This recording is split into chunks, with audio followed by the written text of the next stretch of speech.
afternoon, ladies and gentlemen, and boys and girls. We are back here at Moosa Stadium, ICC certified international venue in Pearland, Texas, for the fifth edition of Turmeric 2023 Houston Youth Premier League Day 2, game number 8. It's between Katy Raiders and Texas Skywalkers. Toss was done a few minutes ago. Skywalkers won the toss and chose to field first. First ball being delivered. There's a big appeal from the bowler Daniel Bagani for an LB. Apparently, ball was missing the leg stump there, and umpire signaling a leg by. Scorecard yet to be updated, but Katy Raiders opening the account with a leg by. Katy Raiders opening their opening pair, Ryan Bagani, who has been amongst the runs in the last 3 games. Consistently, it remains to be seen how he is going to continue his form, or is Skywalker is going to apply brakes on his dream run in this game. Keep in mind, both Skywalkers as well as Katy Raiders are having 2 wins each.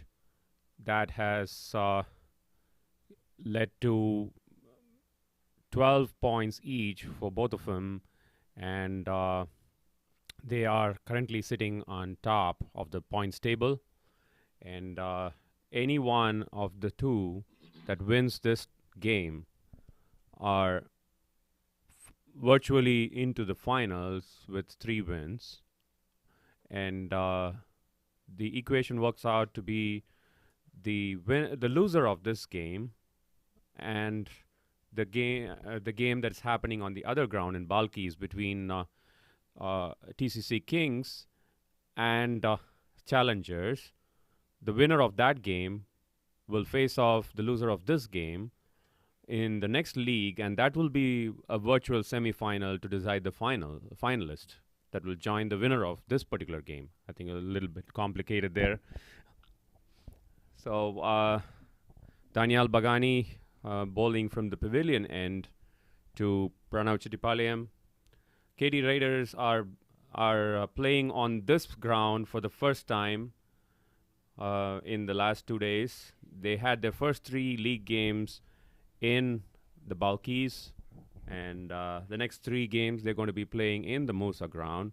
So this is their first game, whereas for Skywalkers, they probably have an edge over Katy Raiders in terms of having played 2 times out of their 3 games on this particular ground. So it'll be an interesting clash between the 2 table toppers to see how this game pans out. Welcome, Brian, after the lunch. I know we fed you with an additional 150 calories, making that 800 calories to 950 calories today. And we are going to help you whenever you have a quick brain freeze or want to take a power nap. We are all here. Power nap may be coming sometime. Not exactly yet. This matchup will have taken place several times over the last several years. Brother to brother, Daniel Bagani to Ryan Bagani. It's a good-looking Yorker, bang on target, and a relatively economical over so far. 1 ball remaining, and the Katy Raiders are at 4 without loss. Daniel Bagani starting out. Good to see him bowling, because yesterday he had what we thought at the time was an injury, but that he told me a few minutes ago was just cramps. So it's good to see him being able to take the new ball. This is played into the outfield. Look at that really good piece of fielding. Excellent. Again, Rishi Ramesh, he is a lightning rod in that area at extra cover, missing the shot at the stumps, but not for lack of trying, and they steal a run. They're probably not going to want to keep doing that. Eventually, he's going to hit that. He's a Excellent brilliant work fielder. in the field. I think there was every single element of what needs to be there. There was quick running towards the ball, picking it, collecting it, throwing it towards the stumps, good backup. Everything was there except the ball missing the stumps by a few inches, I would say. They all know how important it is to get that man off strike or off the field. Ryan Bagani, you get him off the field, you are in the game. You're putting your first foot firmly on the ground in the game. It's an interesting first over. I think now talking about the cramps, I think we have something to talk about that during the course of this innings. We see spin going into play right away in the second over of the innings. Yash Patel coming in from the Pearland end. Yash Patel bowling from the Pearland end. Just a quick word about the umpires. The umpire who's standing at the Pearland end is Herman Geddes, longtime Houston resident, originally Jamaican. Well, not original. Always will be Jamaican. Once a Jamaican, always a Once Jamaican. a Jamaican, always Jamaican. This is sliced. It may land safely. It does land safely. Ryan Bagani taking a bit of a chance there. And luckily for him, that evaded that fielder running back. That seems to be the captain himself, Aryan Satish, running back from the covers. And just for a split second, his heart might have been in his mouth, but he gets away with it. And the umpire from the other end, who's currently standing at square leg, this is the Massey Range Road end, is Pradeep Sakti. Now the off spinner Yash Patel bowling to the left-handed Pranav Chettipalayam. Always really interesting to see how accurate these spinners who are bowling during the power play overs can be. Two fielders allowed outside the circle, one deep mid-wicket, and the other down at long on. This is squeeze off the outside edge. They run on a misfield and manage to get there without any trouble. Yeah, and it's also interesting that a lefty-righty combination in the middle, how it makes the fielders move around quite a bit, and also test the bowler's accuracy in terms of his line and length for both the lefty and the righty. One of the things that I hated most when I was playing was bowling to a left-hand, right-hand combination. It tests you as a bowler, and it challenges you to always bowl the right lines, and only the best bowlers will not be bothered by that. And I think in this circumstance, the disruptive nature of having to change the field every time an odd number of runs is taken is an issue. This is skied over the infield, couple runs down to deep extra cover. Once again, Ryan Bagani trying the aerial route. Not successful for the second time. However, successful in not getting throwing away his wicket, but not successful in getting the boundary ropes. Well, he's, I think, doing the right thing, trying intentional to go inside out, because the two fielders in the deep are there for the ball that's turning into his legs. And he goes that direction again, but this time only crashing it straight to Rishi Ramesh. That was an overthrow there. A couple runs where it should have only been one. The ball just bounced a little in front of the fielder and went over his head. The fielder was taken by surprise with that bounce. What could have been just a single ended up being 2 runs.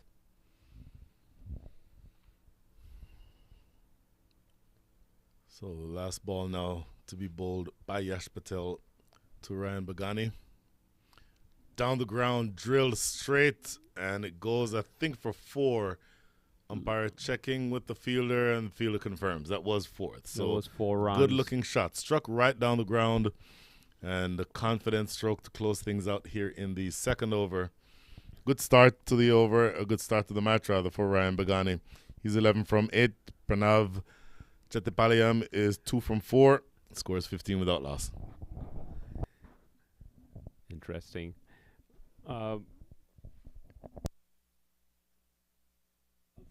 Okay, we have a well-known personality in the Houston cricket fraternity here with us in the commentary box.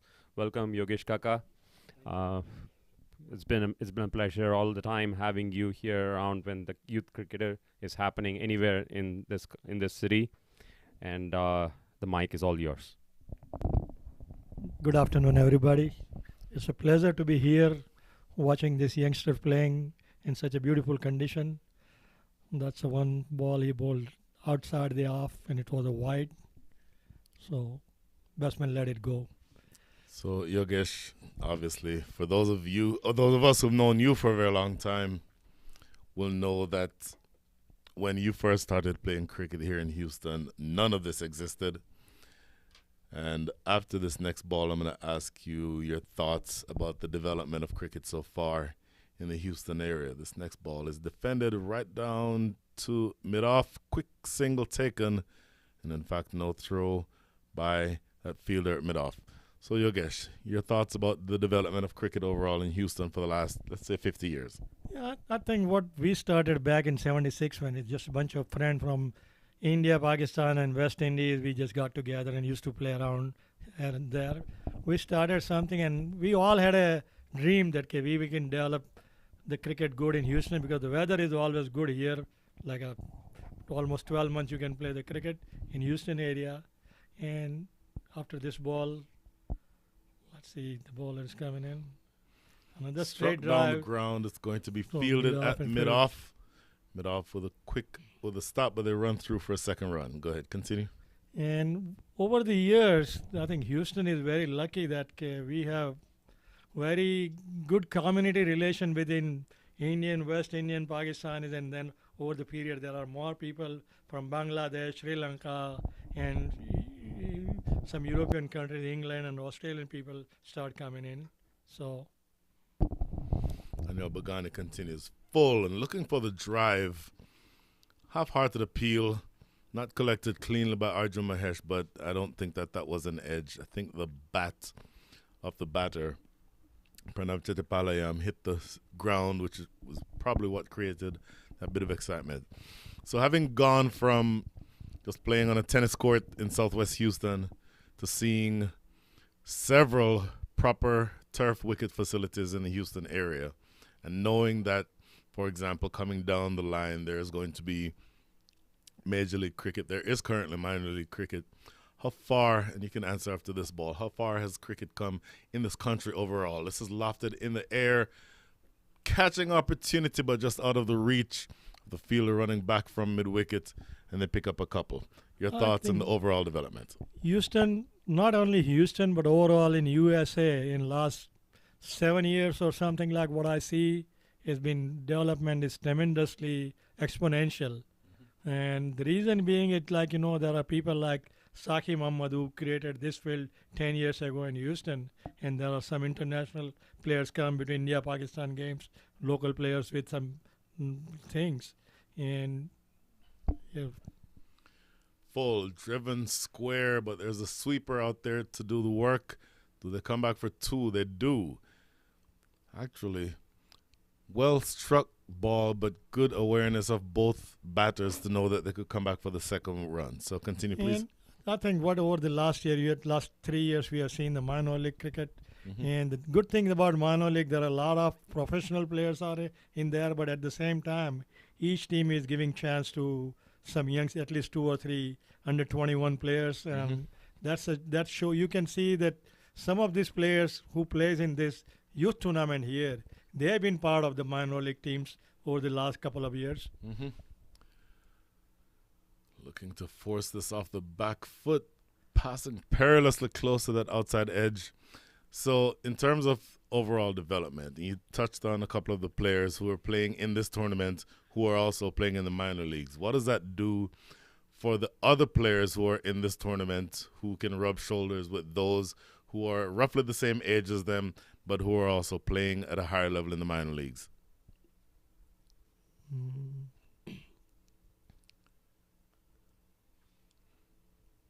Another swing and a miss. That's the end of the over. I think what you're saying, what Brian is like, when youngsters play like under the minor league players system, and when they come back and their friends are playing with them on the same field, Mm-hmm. they realize that what potentials each and every one of us, and it inspires every one of them. Mm-hmm. Even the guy who was 14 years old, he thinks that maybe in a couple of years, and I can give you a good example of one kid who played and did very well in the year before. Last year he was injured, is Laksh Parikh. Uh-huh. When he started wanted to play cricket, his dad came to us in our club and we said you can join and play us there.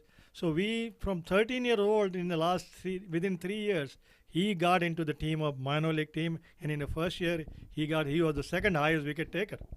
So you have see the potential, and especially when you get the turf wickets like this, it just moves your game up. In the air, catchable. Or is No, it? no, No, it's only no. catchable if you are 5 yards beyond the boundary at long on. Ryan Bagani opening up the shoulders and going big.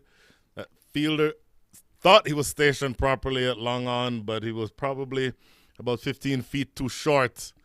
And that goes over his head for the first 6 of the innings. You mentioned Laksh Parikh, obviously, and know Laksh You have very seen well that from Ryan having has seen played in the him. minor league also. Ryan also played in the minor leagues. Arjun Mahesh in the minor Yes. leagues. Both Yeah. Trump brothers, who we've Yeah. spoken about earlier. So Yes. there's a plethora of talent around that you can actually see what the end result is if you continue to dedicate yourself. And that's something that we've always paid attention to, because the talent is there. It's just a matter of being able to provide the avenue for it to express itself. In the meantime, 29 without loss, a relatively fast start here. Ryan Bagani, 18 from 10. Overall run rate now 9.16. Thought for a split second about going big, but checked his shot at the last second. See, with the like Houston is another way. It's lucky that with the youth cricket developed by the Houston Youth Premier League, people like Ramji and Vinod and everybody got that idea. Mm-hmm. Dragging this one a little wider. He may get 4 for this. Diving effort by that fielder. He's being made to work at long on, and he's not going to be able to stop that. So another boundary for Ryan Bagani. Is off to the races. So far, he's now 22 from 12 with 2 4s and a 6. And all of a sudden, there is a huge vulture circling around the field. Not going to say just now which of those teams he's here for. In fact, he's joined by by one of his, let's call it, teammates. 2 vultures now circling the field.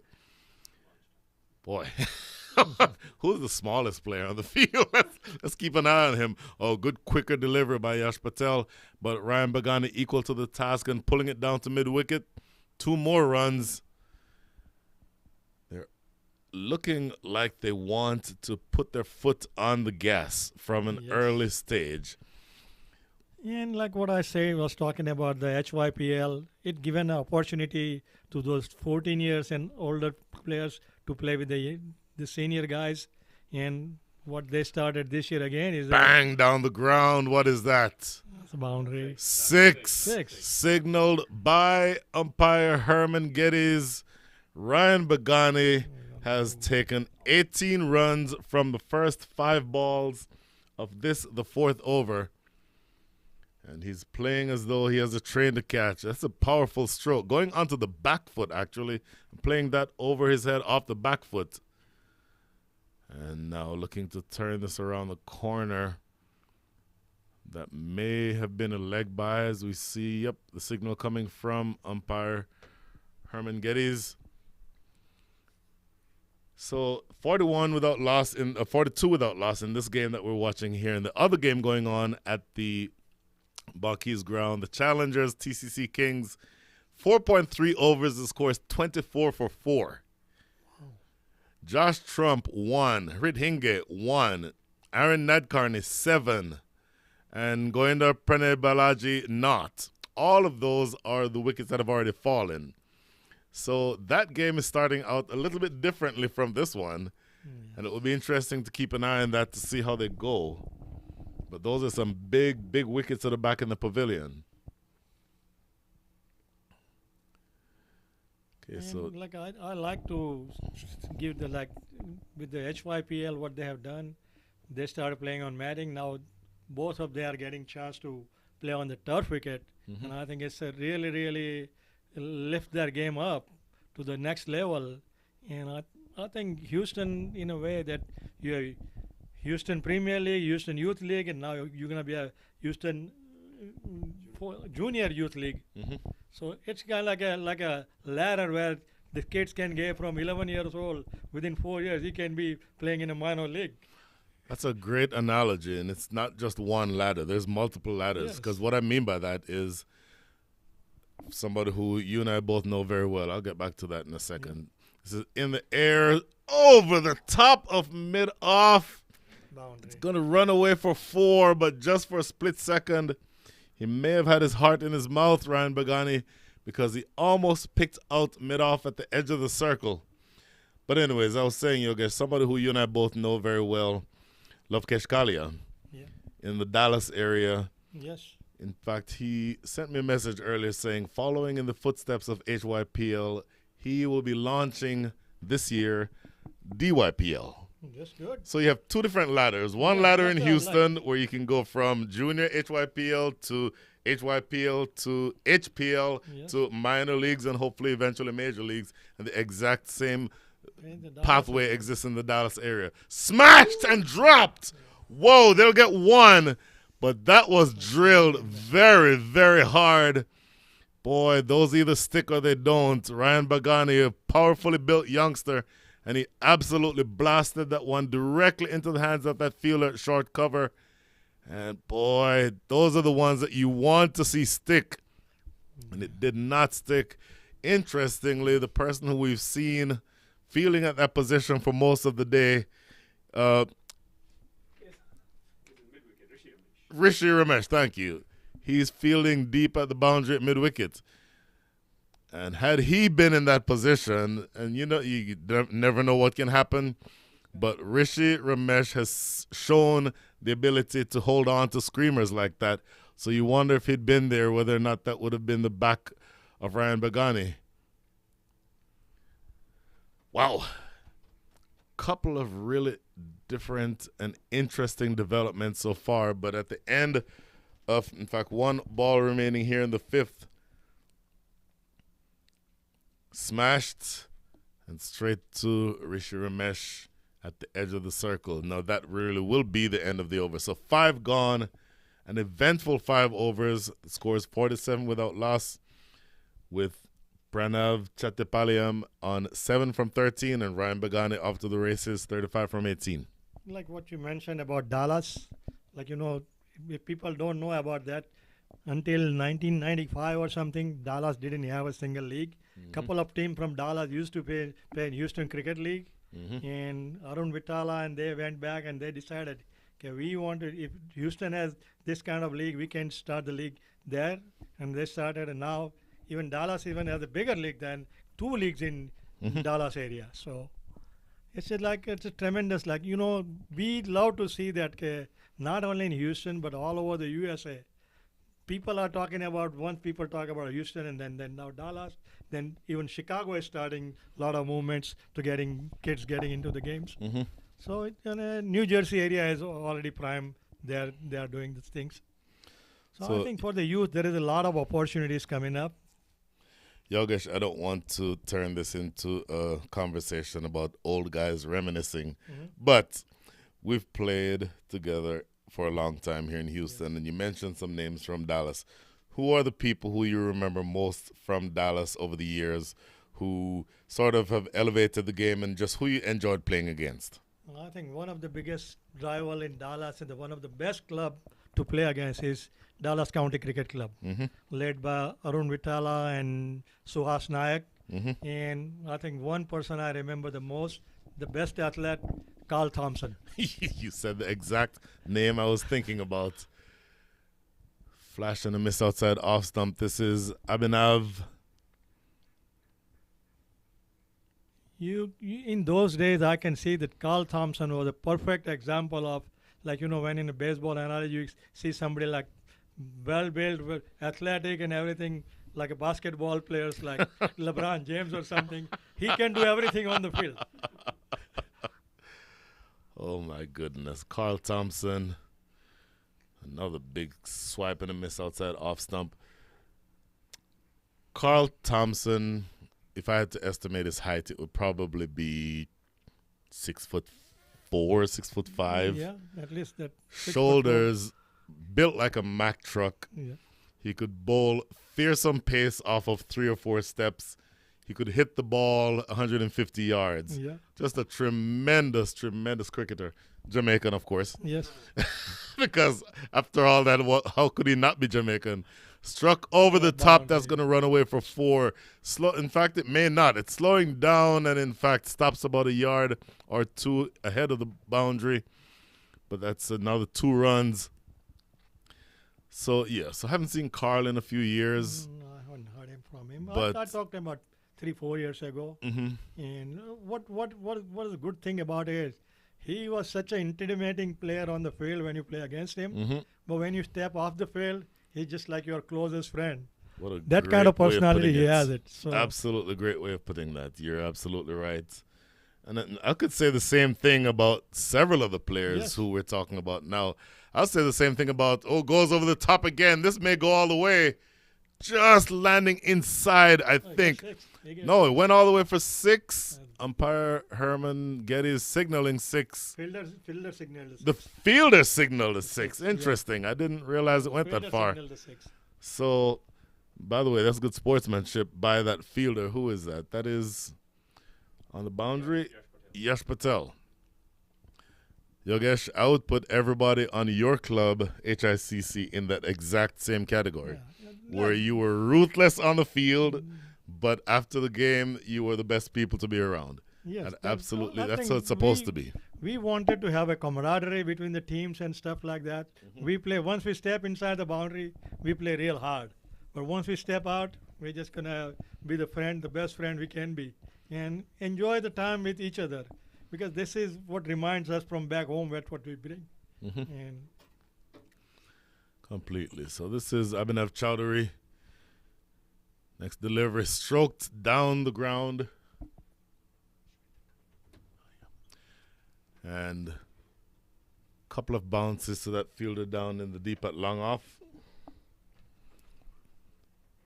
And finally, I think 1 ball remaining here in the 6th, which is obviously the last ball remaining in the power play. Off to the races so far, though. 56 without loss. Ryan Bagani now 44 from 23. And this will be Pranav Chettipalayam, who's going to be facing the last ball.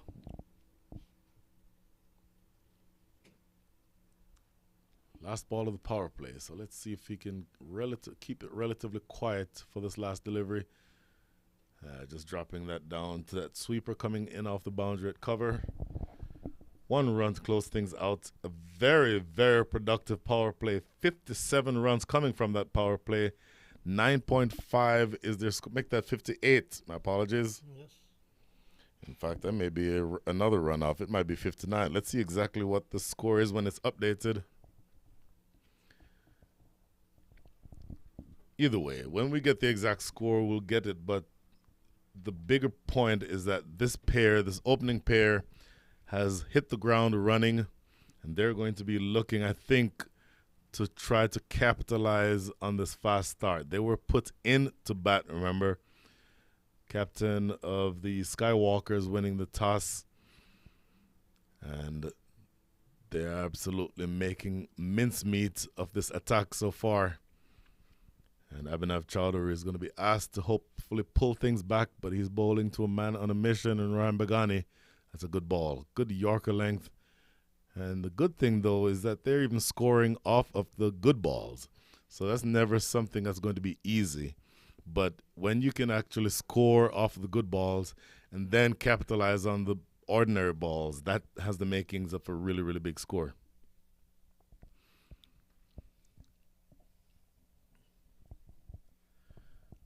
So that is the updated scorecard. So the final score after 6, the end of the power play, just north or just south of 10 runs and over through the power play and no wickets lost. If this were a boxing match, you'd score the first several rounds to the Katy Raiders. Oh my goodness. Just looking at the way the scorecard reads, it's almost an imbalanced scorecard. Ryan Bagani, 45 from 24. His partner, Pranav Chattopadhyay, I'm going to learn to say that name properly, by the way. 8 from 14. So Ryan, well and truly off to the races.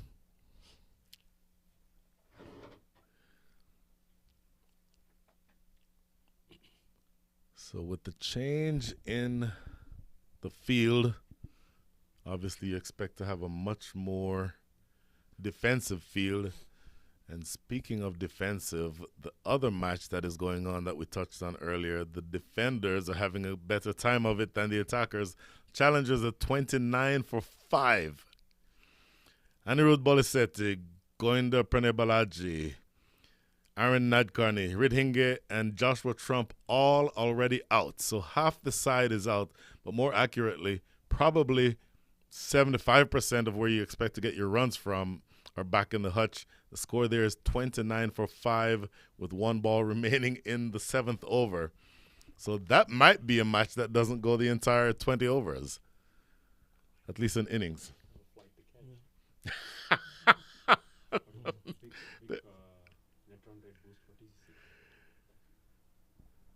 This is now Chakraborty continuing around the wicket to the left-hander in the air, and he drops another one that was straight in. In fact, not straight in. It wasn't the easiest catch in the world. It was sinking as it got toward that fielder.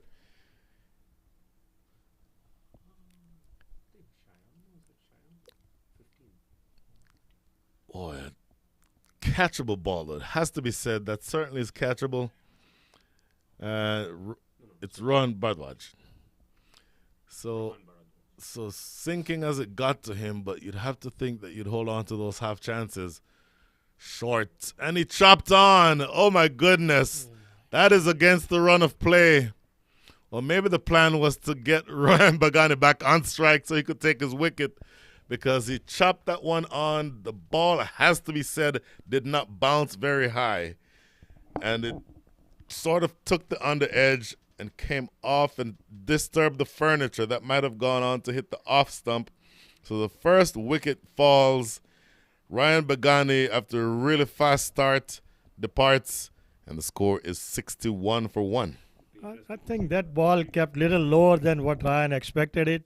He wanted to cut that ball, but ball was little lower and got the bottom edge into the stumps. Interesting to watch the replay. Yeah. He went to cut the ball and kind of like.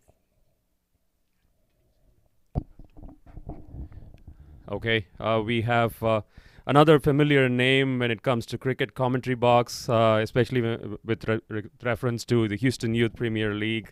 He has been here pretty much every season, both as a parent, a volunteer, as well as a commentator. Shwetan with us. Shwetan Srinivasan, welcome to the commentary box. Thank you so much, Ramji, for your kind words. Is this February or what? What's the weather like? Welcome to Texas. 80 plus. We came with some jackets on when we boarded the plane, and here we are, getting hydrated every 5 minutes. Last time we were here, didn't have pleasant memories. It was wet all over the place during November, the minor league junior playoff season. But this is brilliant. The ground, the facilities here, the comm box in particular, extremely well organized, and beautiful presentation of cricket coming here to you from the Moosa Cricket Stadium. The first time I think HYPL is being played here.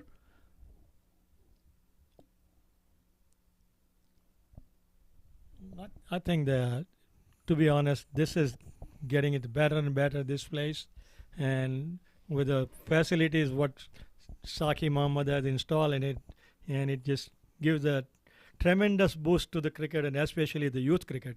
When they play in such a beautiful grounds, it inspires them to keep on playing better cricket. And you can see the results with the kids coming in and playing it.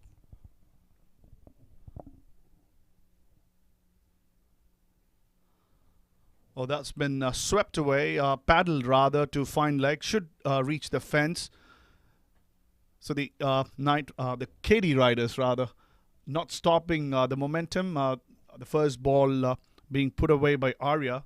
He played a crucial knock in the game this morning. Also bowled extremely well. The skipper, he was responsible for the team winning. Picked up 3 crucial wickets in the morning to win the game for the Riders.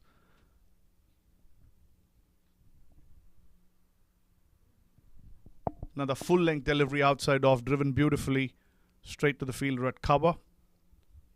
In comes the throw, single being taken with ease. So they're scoring close to 10 runs per over right from the word go. They are 67 for 1 with a couple of deliveries still left in over number 7.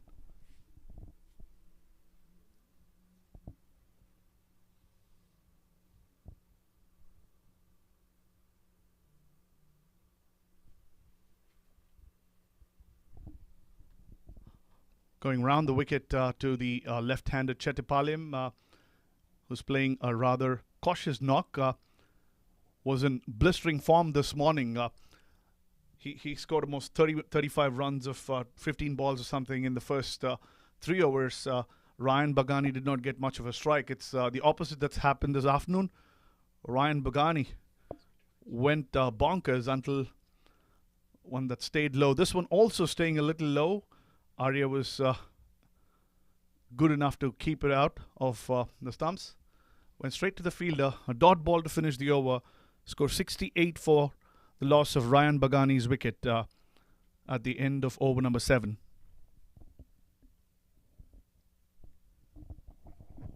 I think Katy riders hopefully kind of like Skywalkers hoping that they slow down a little bit with the spirit out of the field, and Ryan Bagani is gone. So, yeah, but Arya Kanthana can continue in the same way what Ryan did, because Arya Kanthana is, I think, on this circuit is one of the most experienced player in the HYPL. So, yeah, having watched all their games from up close since yesterday morning, I can tell you that they wouldn't feel very comfortable. They scored about 171 or something in the afternoon yesterday, and they lost to Tromp. Matthew Tromp single-handedly took the game away, and this morning they had to better their previous score, and they actually scored 198 and almost lost the game. There were no loss for 154 in about 14 overs, and then just threw it away, I would say. So Ryan Bagani's wicket is a great one for the Skywalkers. The riders will still be thinking what's a good score. They wouldn't feel safe anything north of 170, 175. They would be looking to go past 200 at least to feel secure, given the way the bowlers have operated, honestly. I think compared to Balkis field, I think this field may have bounced a little low bounce on the wicket, and maybe I think on this ground maybe 160, 170 could be a par score to fight. Yeah, and how much do the batters know of it is the big question, because they've played all their other games in Balkis. So right now, all that will be running through their minds is the numbers. How much of the pitch they have factored in is something we have to wait and see. Cut away to backward of point, a little bit of a misfield. Safely through for a single. So clearly the boundaries are drying up. It's a little bit of consolidation that is required at this point for the Raiders. Pranav Chettipalayam hasn't opened up yet.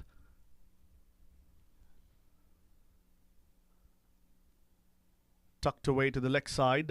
Will they try to come back for a second? No, the bowler coming around quickly, picking that one up from short mid-wicket and going back to his run-up. So it's been a scratchy little inning so far by Pranav, 12 of 18. Not the kind of starts that he's had in the last 3 games.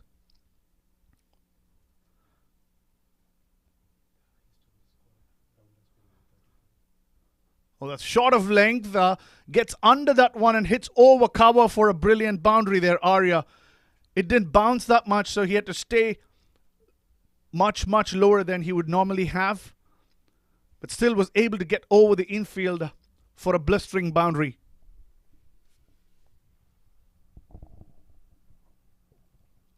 Yeah, I have seen Arya doing everything. He can. I didn't know until today that he can bowl that well, because he bats well. He keeps the wickets too. So now the short pitch delivery, absolutely no bounce there. Arya trying to power that one, hits his partner on the other end. Luckily, that one hit the gear, so no damage done.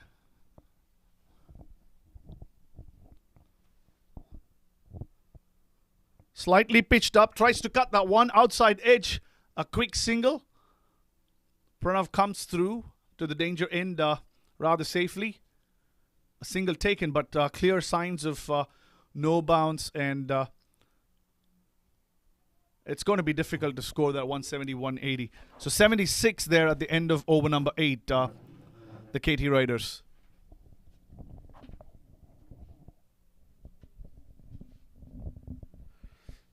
Interestingly, on this ground so far, the last 3 games that have produced scores of 130 plus, 100, and today the first game was below 100, first inning score. So it'll be interesting to see if Katy Raiders prove the surface wrong and prove us wrong by scoring at what we were discussing just a few minutes ago. Yeah, clearly the Raiders have their strength in their batting from the last couple of games that I've seen. A long batting lineup. Bagani has been consistent. He scored 50s in all the 3 previous games. He missed out on a 50 this one. And during the break between the games, we were just talking about how he had to go on and score big hundreds to put the score on north of 200 and then give their bowlers a better opportunity to defend those scores. It's been especially very, very difficult to contain runs in Balkis. Shorter boundaries over there. Also, the pitch playing a lot better than this one. It's a strategic timeout at this point or this game, while we look at the scorecard on the other ground at Balkis. Challengers, for some reason, they are completely off color. I don't know if they have a bunch of players that are taking their flight tonight and they have a rush. The scorecard as such looks like a mobile phone number for me, except for one person who's into the double digit. And the chief wrecker in chief, I would say, is Shaunak Marathe this time, bowling his full quota of 4 overs, 1 maiden for a fast bowler, and 10 runs, taking 4 valuable wickets up at the top of the order. The scorecard reads 35 for the loss of 6 wickets in the 10th over. It's really cutting a sorry figure for a team that has been the defending champion coming into this tournament. Absolutely. 4 for 10 in 4 overs is a great display of bowling by any bowler in a T20 format, in any format rather. It's a splendid display of bowling, and kudos to the coach and the captain for having completed his quota as he was picking wickets, giving the momentum to the bowler, and he's proved his worth. I believe that's well thought through there, because it doesn't make sense to hold back a couple of overs for him and then use him at the end when you see wickets falling in heap. Interesting, especially the big names like Joshua, Trump, Hritinge, Aranath Karni, Govinda Pranay Balaji, Anirudh Bolisetti, Dash, Jagan Mogan, all of them failing to make a mark and not disturbing the scorecard one bit. Absolutely. The bulk of the batting in that team laid at the top 3 or 4, and all 3, Joshua, Hrit, and Aranath Karni, going cheaply. And then the the middle order had to consolidate, and that also didn't happen. All 3 of them going without any scores against their names. So clearly struggling at the end of 10 overs, 38 for 6. Pranav Batad, the only saving face for challengers at this point in time, trying to put some decent total on the board that they can try and play for. But knowing Balki's ground is capable of producing good batting, good scores, it's interesting to see that they have only managed to get 38 runs in the first 10 overs. I think the only thing the challengers might be happy about this game is it's not being telecast. But the three of us here in the comm box relentlessly talking about that game. And back to this one after the break. 76 for 1, they resume the Raiders. Pagani gone for 46. Pranav Chettipalayam batting on 12 of 18. And Arya, the skipper, 7 of 6. 76. They'd had the discussions. They'd probably have been talking about 150, 160. With the batting they have, they should be able to get that one if they play the right way. A reverse sweep attempted. Not much of a timing. Goes to the short third man fielder. An easy single taken, but not sure if that's the kind of a shot you want to attempt on a pitch which is doing things. Yes, yeah, that looks to show the frame of mind for the batter also, coming in from a morning game where he was the man of the match, both with, performing well equally with the ball and the bat. So he's probably in that frame of mind where he wants to disturb the bowler's rhythm, especially the bowler having taken the prize wicket of Ryan Bagani. Yeah, talking of Arya's bowling, it was really the last throw of the dice for the Raiders, and it just fell their way. Everything from that point onwards. Sheon now continuing to Pranav Chettipalayam. Just dances down the wicket, unable to get under that one. Drives it straight to cover. That must have been the gamble that they took in the morning game. Must have been like Sudhir Kanata going to Las Vegas and earning a jackpot there. Once again, using the feet. There's a chance there. A direct hit. But Pranav safely in. It's probably half a chance at the wicketkeeper's end. Brings back Arya on strike. Arya run a ball 8. Pranav Chettipalayam at 13 of 21 deliveries. Katy Raiders now their run rate looking a little lower than what it used to be in the first 5-6 overs. They know that they have a lot of wickets in hand. They need to consolidate in the middle overs for them to open up towards the last 4-5 overs. Yeah, slower pitch and bigger outfield. Definitely run making is not going to be as easy as it was in the morning. End of over number 9. The Raiders are 79 for the loss of 1. So interestingly, I think we touched upon a topic in the morning on players experiencing cramps. So, there has been repeated instructions to all the players that they need to be well hydrated from at least a week before the tournament, not just the day before or on the day of the tournament. But how many of the players do follow this, and how much do they realize that someone getting out of the field due to cramps is going to impact the balance of the team and the mindset of the rest of the players in the field? That's a beautiful shot. Flighted delivery. Arya Kanata goes into out over cover.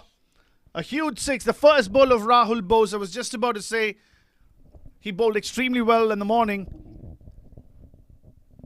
Pitched up delivery, flighted. Arya Kanata just making a little bit of room.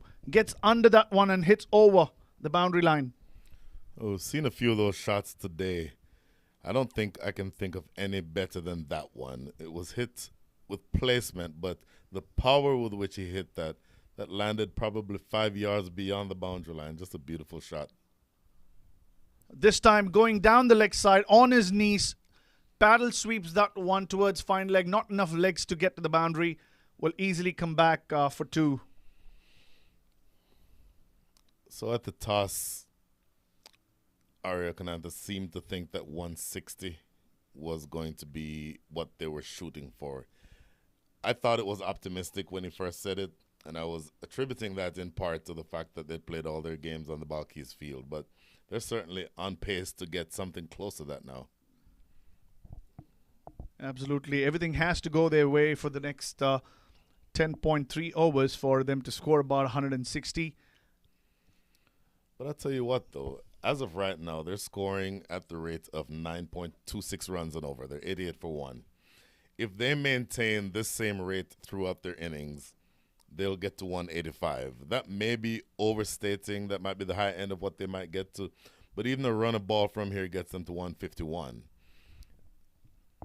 And so far, they've not shown really any compunction to not accelerate towards the back end of the innings. And the pitch, which we thought was going to be an issue, so far has played pretty true. One or two stayed low, but for the most part, it's been true.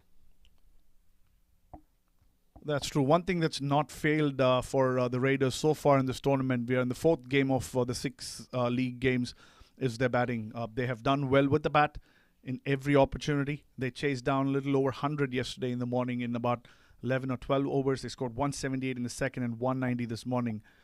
So that part has been working very well. It's the bowling that has not come together for them so far. And, they almost lost after having scored 197 this morning. So that's the area that they'll be very worried about. Interesting. So we're halfway through. Scores 89 for 1. Once again, at the current rate. And that rate fell just a little bit with a couple dot balls to end the 10th. So the current rate is 8.9. At that rate, they get to 178. At the rate of a run a ball, they get to 149. 7 and over from here, they get to 159. 8 and over gets them to 169. So 160 is actually very comfortably within reach. The question to be asked is, can they keep wickets in hand? They've only lost one so far. And can they continue accelerating even if they continue losing, even if they get to the point where they lose a couple of wickets? And I hope that the bowlers are thinking the change of a field will give them an opportunity to do things better. Coming around the wicket again, Sheon tucked away towards fine leg, or back with a square rather, gets a couple of easy runs there. Looks like it's Yash Patel coming back. Changing ends now, coming from the Massey Ranch Road end. Right arm off spinner, so bowling around the wicket to the left-handed Pranav Chattopadhyay down the leg side. No signal from the in fact, there is the signal. So first wide in a while that I can remember, but you certainly don't want to give additional runs. They've already started out in such a way that they are looking, I think, at the biggest total on this ground so far in this tournament. It's a thick under edge, takes this one to backward square, and they run through for a single. So Pranav Chattopadhyay is on 18 from make that 17 from 25. Arya Kananta, who came in at the fall of the first wicket, 18 from 13. And just good tip and run stuff, as we used to say. Yeah, So it'll be important. interesting. It will be interesting to see how Pranav approaches the game from here. In all his previous innings, he got off to quick starts, and this time has been pretty a little bit scratchy, not getting his timing right. Oh, that's up in the air. Luckily, chips it towards a direction where there is no fielder. A single taken.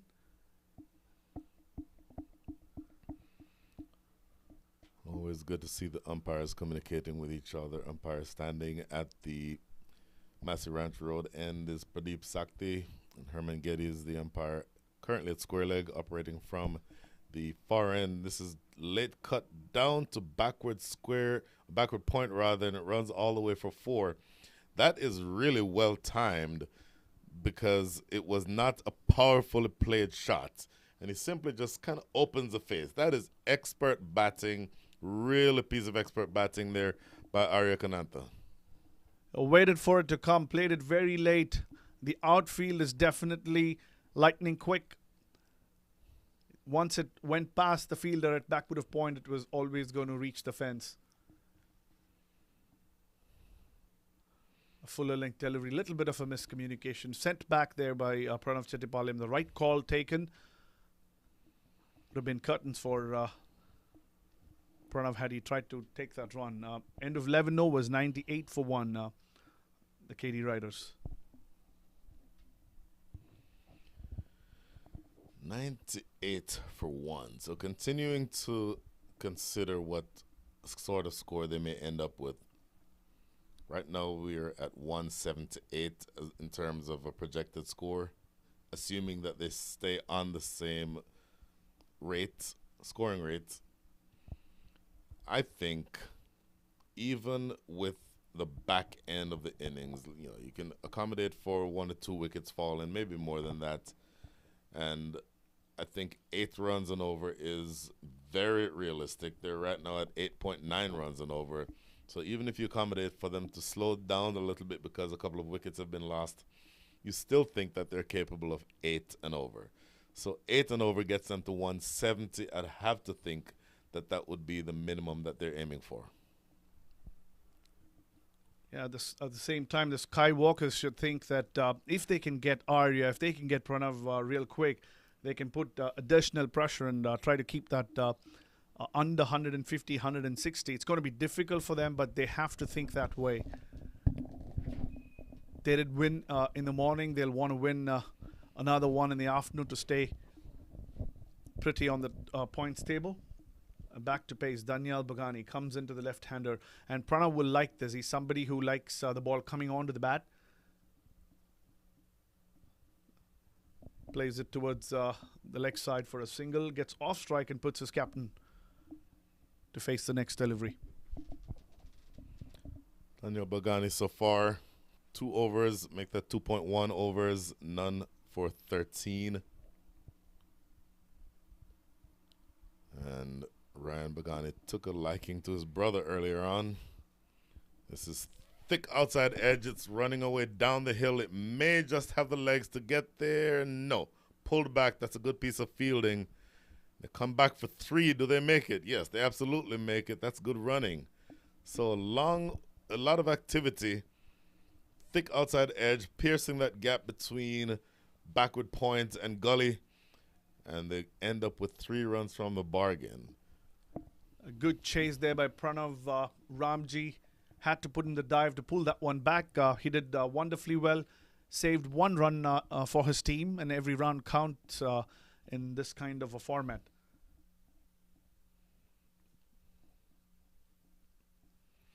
Slashed. And that certainly will have the legs to get to the boundary. The problem on that occasion from Daniel Bagani was width. Gave him entirely too much room to open those arms. And he threw the proverbial kitchen sink at it, did Pranav Chettipalayam. And it raced away over backward point for 4.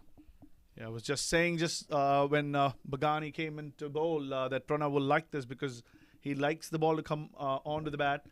So pace is always something that he likes to play as an opener. He's played most of his cricket as an opening batter. Scored most of his runs against the paces. And to add to the pace, he also gave width and freed his arms. Yes. Got the boundary. Bowling over to make that around the wicket to the left-hander. This is a better ball in terms of both line and length. And just defended into the offside for no run. It's going to be very interesting to see who's going to come in to bat next for the Riders. Not to say that they're going to lose a wicket, just in case they do. Width again, and that might result in another boundary. It does. A lot fuller, but still a bad line. Entirely too far outside off stump. And any amount of bat on that with that field, the third man is inside the circle, and the sweeper in the covers is entirely too square. So anything in that direction is going to go for runs. And he's finding out the hard way here, Daniel Bagani, that he needs to bowl a lot straighter and keep it out of the hitting zone. And more importantly, pitch the ball. The surface is doing things, and that was a full toss. Mm-hmm. Another full-length delivery. An appeal from Arjun Mahesh. Bagani appeals to the umpire, and on his third attempt of screaming his lungs out, Wow. gets the decision in his favor. Pranav Chettipalayam not looking very happy there. Interesting. We'll see what happens here on the replay. Daniel Bagani around the wicket. Boy, appeal and immediately catch. And then immediately you see umpire Herman Getty signaling or conferring with the square leg umpire. Typically when you do that, it's to determine whether or not the ball carried. I don't think that there was any concern that the ball didn't carry. And then umpire Herman Getty is maybe not giving a very overt signal saying that he was out. So that's probably why Pranav Chettipalayam didn't realize that he was given out. But once he realized that he was given out, then that's when he had to take the long, slow walk back to the pavilion. We don't have the facilities of a DRS or a slow-mo replay to see what exactly happened, but from what we could see here, he clearly hit the turf. The bat was very close to the ball, so it's 50-50, I would say, from a decision standpoint. Pranav would consider himself lucky. As I say, we do get a little bit of a slow-mo replay there. Here's see on the replay again. It certainly looks as though the ball hit the pad. And if we could see that replay again, if the guys in the booth are kind enough to replay that, it'd be interesting to see what happens at the tail end of that catch. Because just for a second, here we are again.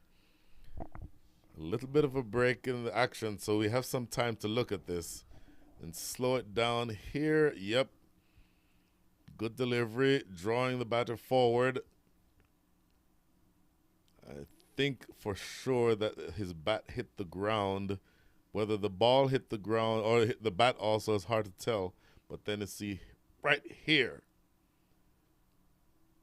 Don't quite have the angle to see whether or not it carried. It maybe moved after it got into Arjun Mahesh's glove. He's a terrific, terrific glove man. We've been talking about that the entire day. We didn't have the angle there to tell whether or not it carried directly into his glove and stayed there. So my sense is that that's why umpire Geddes would have been conferring with the square leg to make sure that from that end of the play, meaning the ball going into the gloves, whether or not that would have completed a catch.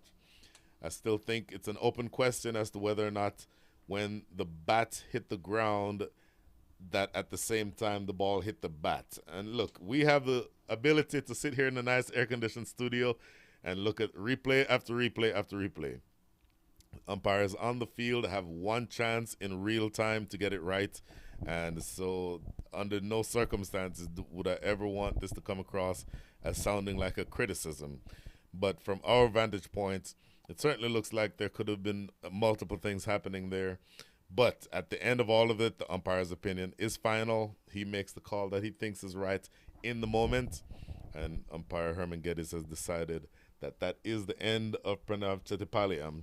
So he played a good innings. Chettipalayam, he is caught behind officially. 27 of 31 balls with 2 fours. And the score after all of that is 110 for 2. So Shiv Shani is the new batter who came in at the fall of that wicket. We were talking about it. They haven't changed anything with the batting lineup. And one thing that's very evident and clear right through the Katy Riders setup is that they've had the left and right combination going up top, at least the top 5 batters. So it's the left-hander who got out, and it's another left-hander who came in. So they've kept that combination going, and it's worked for them really well. Well, new bowler coming from the Massey Ranch Road end, and this new bowler is Pranav Ramji. And our fellow commentator Ramji Subramanian is probably very happy that he's not on air right now, because if I were him, and you know this as the parent of a player, That would be a mess of nerves, and this is crashed through the offside for 4. So the line was good, but the length was a little too full, and that's a good piece of batsmanship. Just going onto the front foot. Look at this replay, and look how elegantly he goes onto the front foot, in fact, advancing down the wicket and playing a brilliant drive through the covers for 4. It was looking a little out of touch in the first couple of games, Arya, but the runs he scored this morning gives him a lot of confidence. He's looked in real good touch. Has been extremely positive. 30 of 18 balls. It's a better length, and even though this one was a touch wider than the previous delivery, it only restricted him to 1 run. So what Pranav Ramji showed in the first match when he bowled was that he generally was able to find the right the right line. Even when he erred on length, generally the line was such that it was outside off stump. If you're going to miss your line, it's better to miss it too wide than too straight, because you can certainly be clipped behind square for runs if you get it too straight. If you have it, the line be too far outside off stump, you're still asking the batter to play towards the side of the field where usually there are more fielders. That is a well-played shot for no run. In fact, a couple of oohs and ahs, but they ended up as a dot ball. So good start to the overall. The first one went for 4, but a couple of dot balls since that. And it's now up to Pranav Ramji, who is being watched by a nervous, shaking, sweaty father. That's a great ball. It's going to go for 4. It goes for 4, but it's so easily it could have been a wicket had there been a slip in place. Now, do you put a slip in place when you're trying to defend 2 batters on the onslaught? Probably not. So it's maybe a moral victory, but you find the outside edge of that new batter. In fact, I'm about to convince myself that with the new batter, you probably would have wanted to have a slip in there. So that certainly could have been an option. They didn't have the slip, chose to go for the more defensive field, and so that 4 goes against the name of Pranav Ramji in the scorecard, but believe me, it does certainly feel like a moral victory for him. Absolutely. He's bowled really well, both to the right as well as the left-handers. He's got some important wickets in the tournament. He got Pranav Chettipalayam out in the game yesterday, and got an extremely important wicket this morning, I think, of Matthew Tromp. So that's First ball, actually. So that speaks volumes of his ability. He's very consistent with the line, like Brian was saying, just outside the off stump, be it right-hander or left-hander. I was just about to go and say why he went around the wicket straight away to the left-hander, but his plan seems to be working. One reason why he potentially could have gone around the wicket to the the left-hander rather, is there is a tremendous amount of crumbling, maybe short of a good length, that he could potentially exploit from that angle. And goes past the outside edge again. This one bounces a second time before it gets to keeper Arjun Mahesh. That will keep everybody interested. So 9 runs coming from the first over, bowled by Pranav Ramji. And at the end of the 12th over, make that the 13th, the score is 119 for 2.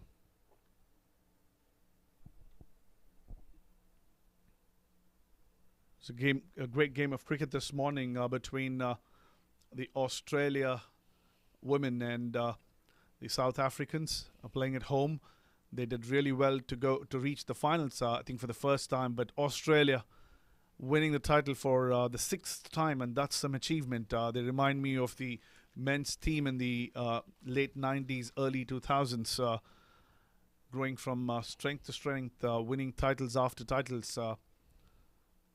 Some tremendous athletes on display in that Women's T20 World Cup. And talking about another game that's happening at the Balkis, 69 for the loss of 9 wickets. The challenge is 1 ball short of over number 15.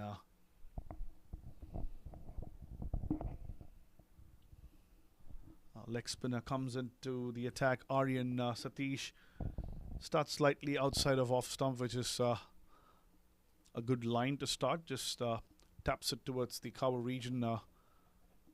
Arya gets across to the other side. 120 for 2 now, with 7 overs to go.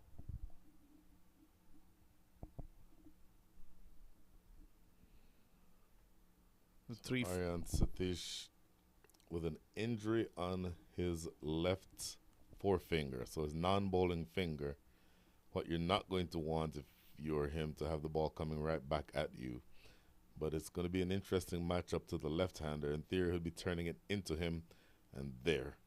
I think that's going to be something to pay attention to, because from that angle coming around the wicket with the ball turning in, if you err in line, then you present scoring opportunities to the lefty. But there's also a deep mid-wicket and a deep square leg for exactly that eventuality. So we're going to see exactly how this develops from here on.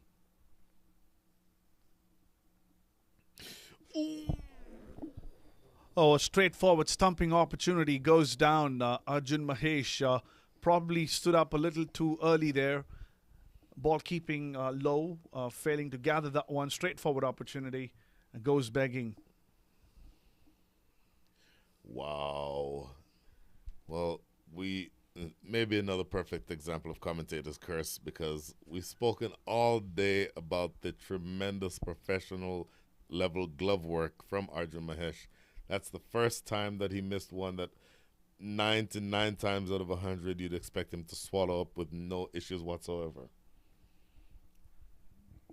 Yeah, that's what the sport is about. You got to stay focused. It can be an extremely well-built professional. Could have done a lot of wonders, but every ball is a new ball, as they say in cricket.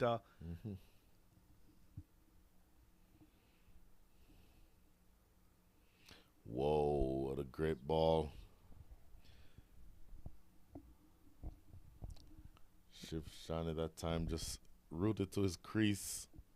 Not going forward. You'd think going forward to potentially smother the spin might have been a better option, but just playing that from his crease, lucky not to have gotten an edge. That's better. Coming forward and just working it down to deep long on for single. That was a brilliant over from Aryan, just giving away 3 runs of his first, pulling that run rate down to 8.79. It was consistently close to 10 until a couple of overs ago. For the first time going below 9. 123 at the end of 14 overs.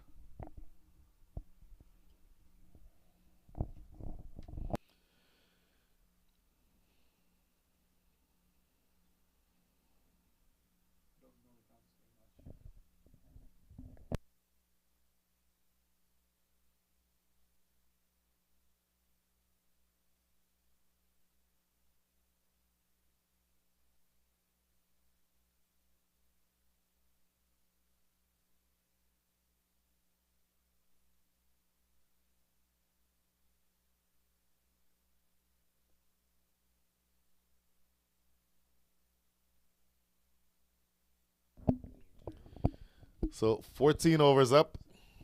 This looks like Sachin Selvakumar.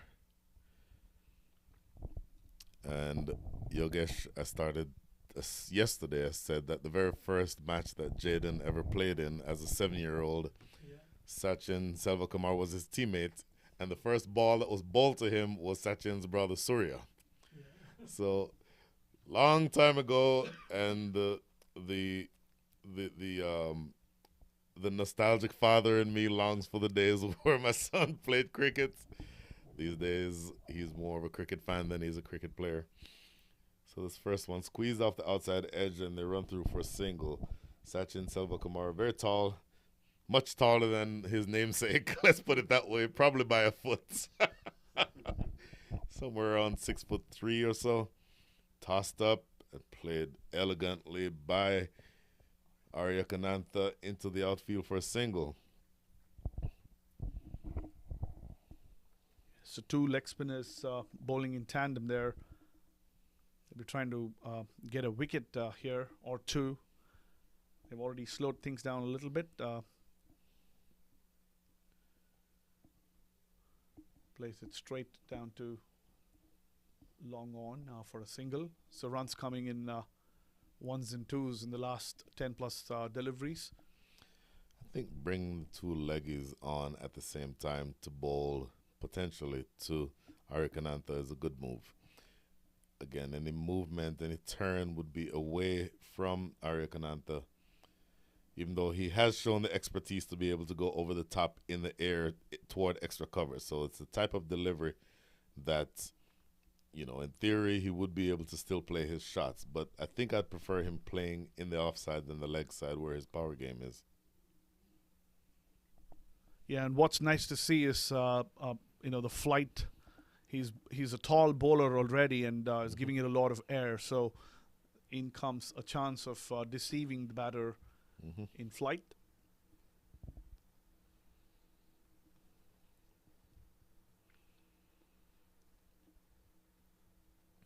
Have this feeling that something's going to give in. It's been quite 15 deliveries or so.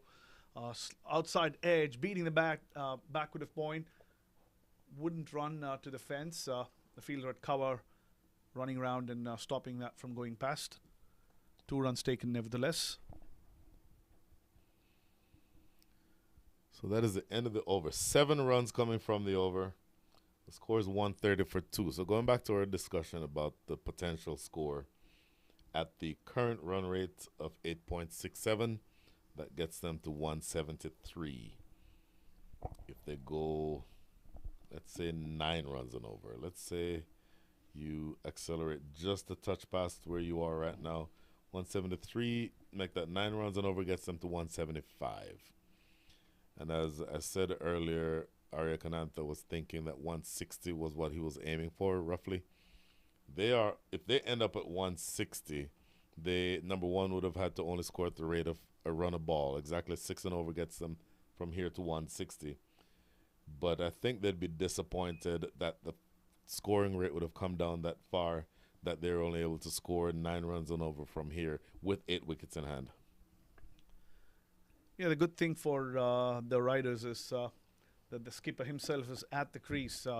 He's been batting for a while. He's batted 24 deliveries himself, so he knows what the pitch is like at this point. And he can control everything. That's good running between the wickets. The fielder from the deep, a little slow to come in to stop that. Making use of that opportunity, Arya pushes Shiv to come back for the second, and at the end it was pretty comfortable too. This is going to be a critical over for the Skywalkers. They haven't given much away in the last little over 2 overs. And Aryan's been bowling well. Well-flighted delivery outside the off-stump. Beats him there. Shiv Shani trying to cut that one. Unable to do so. Another dot delivery.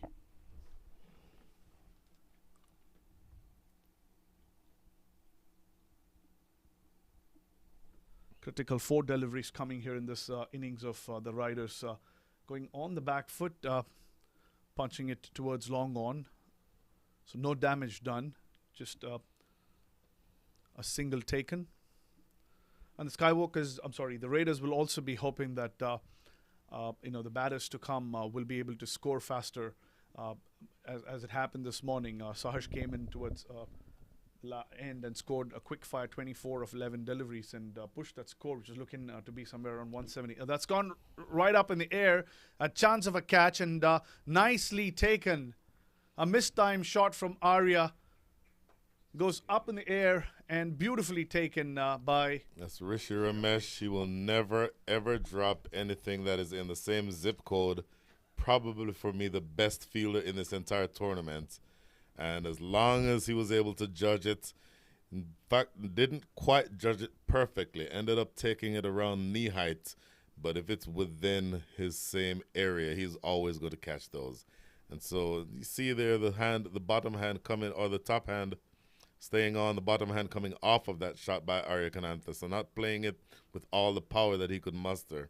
And I mentioned earlier, they probably prefer to have him playing away on the offside versus the onside. I think that's exactly what you saw happen there. And that is a big, big wicket, as evidenced by the fist pump right here in the commentator's booth by somebody who's supposed to be objective, Mr. Ramji. And don't think I didn't see that now. I wanted you to see that.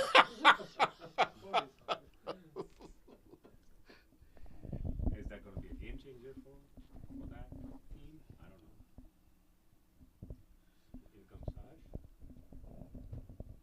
Sash. Speaking of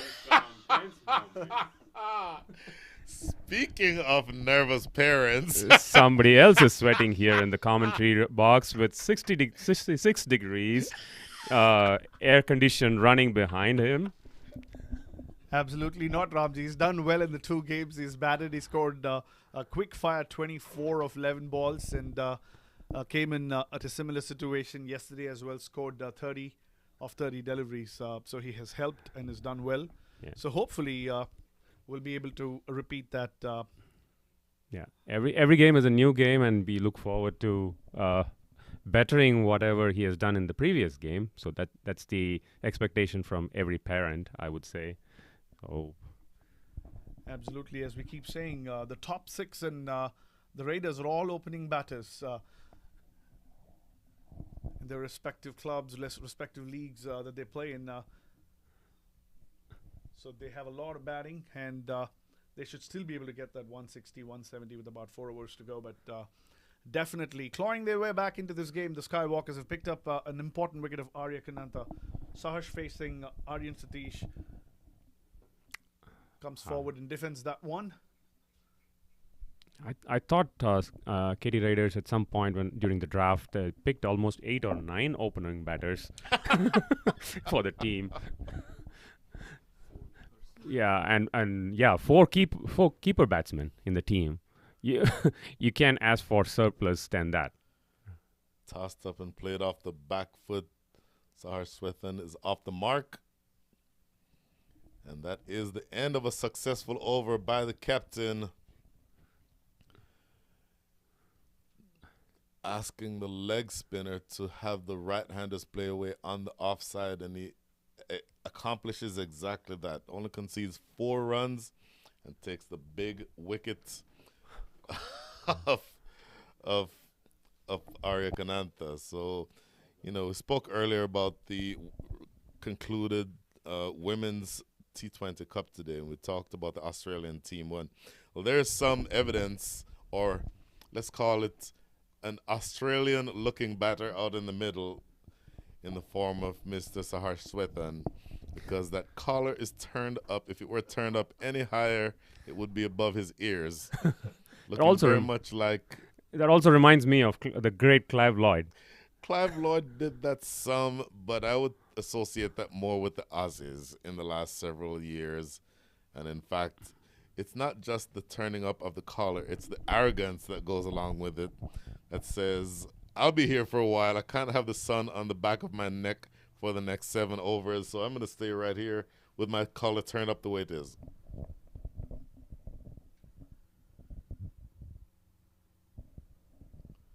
To be very honest with you, every time I tried to lift that collar up and play cricket, it always fell down.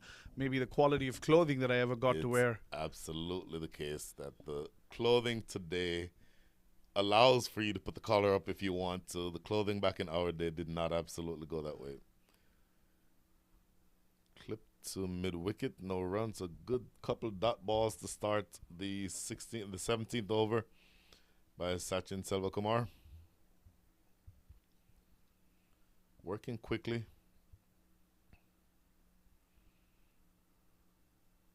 Going off the back foot, looking to force it away and not making good contact. So almost get the sense that Sahar Swethan is starting to feel a little tied down, wants to force the action. I think wants to get off of strike because he won from now 5 balls. Both of the batters are still relatively new to the crease. And this is good bowling. Advancing down the wicket just a touch, but not able to get it away for scoring opportunities. So a bunch of dot balls building up here, and not for nothing, it feels like the pressure is mounting on this pair. Short and played off the back foot. They run a quick single. I tell you what, a better, more accurate throw could potentially have caused problems there. But it does count as a run. You'll take the runs any way you get them. Just 1 run from the over so far. 1 run in the 17th with 1 ball to come. This is a great over on the way by Sachin Selvakumar. And this is played off the back foot. There's a sweeper coming off of the boundary. So just 2 runs. What a brilliant over. Over number 17 goes for 2. The last 5 overs have gone for 26 runs. So there's a definite deceleration taking place. Current run rate of 8 means that at this rate they'll get to exactly the 160 mark. But as I said earlier, I think they'll be disappointed if that's where they end up. Yeah, some really good bowling by both Sachin as well as the skipper, Aryan Satish. The last 5 overs have been absolutely amazing. They've more than pulled this game back into their hold, the Skywalkers. 160 from this point would be an achievement, I would say, for the Raiders. Not too many power hitters. Not people who can muscle those big sixes like the Baganis or the Trumps. A wide-ish delivery, the umpire there, just making sure that it is taken cleanly by the wicketkeeper and signals once the ball is dead. There's an extra run added.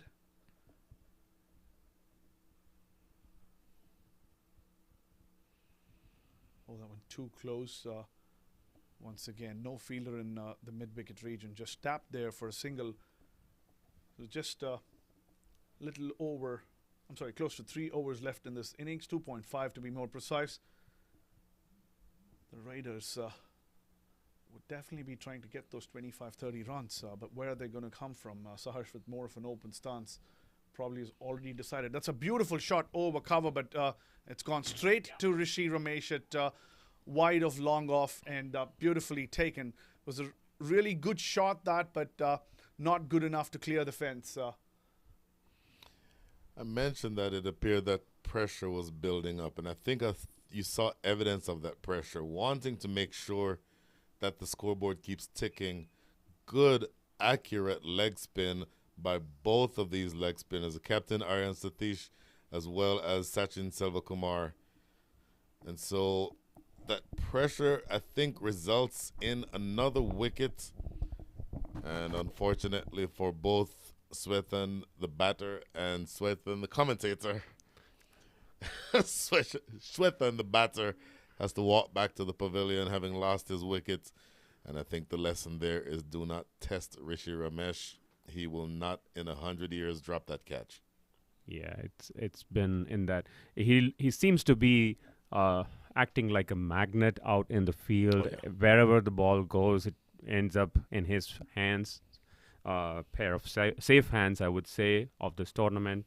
If there was an award for the safe hands of the tournament, I would probably pick him as the top contender for that award. There is no question. Just a dynamic fielder anywhere on the field. And if it is anywhere, as I said earlier, in the same zip code as him, he will get to it and he will catch it. So not only do you not want to pick him out unless you're sure you can clear the boundary where he's fielding, but if it's hit on the ground, he's also somebody who has such a strong throwing arm and a clean pickup and release that you can't exactly run quick singles or turn ones into twos against him. So this is Darshan Haribabu. Yeah, Darshan comes into, takes the strike, facing Arya and Satish, wanting to get off the mark right away, trying to take a single there, but that was an unnecessary throw from the mid-on region that ended up making Darshan take his first runs on the board.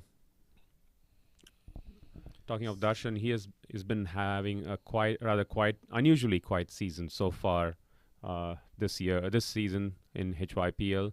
He's been either among the wickets or with the runs each season. So this season seems to be a bit different for him.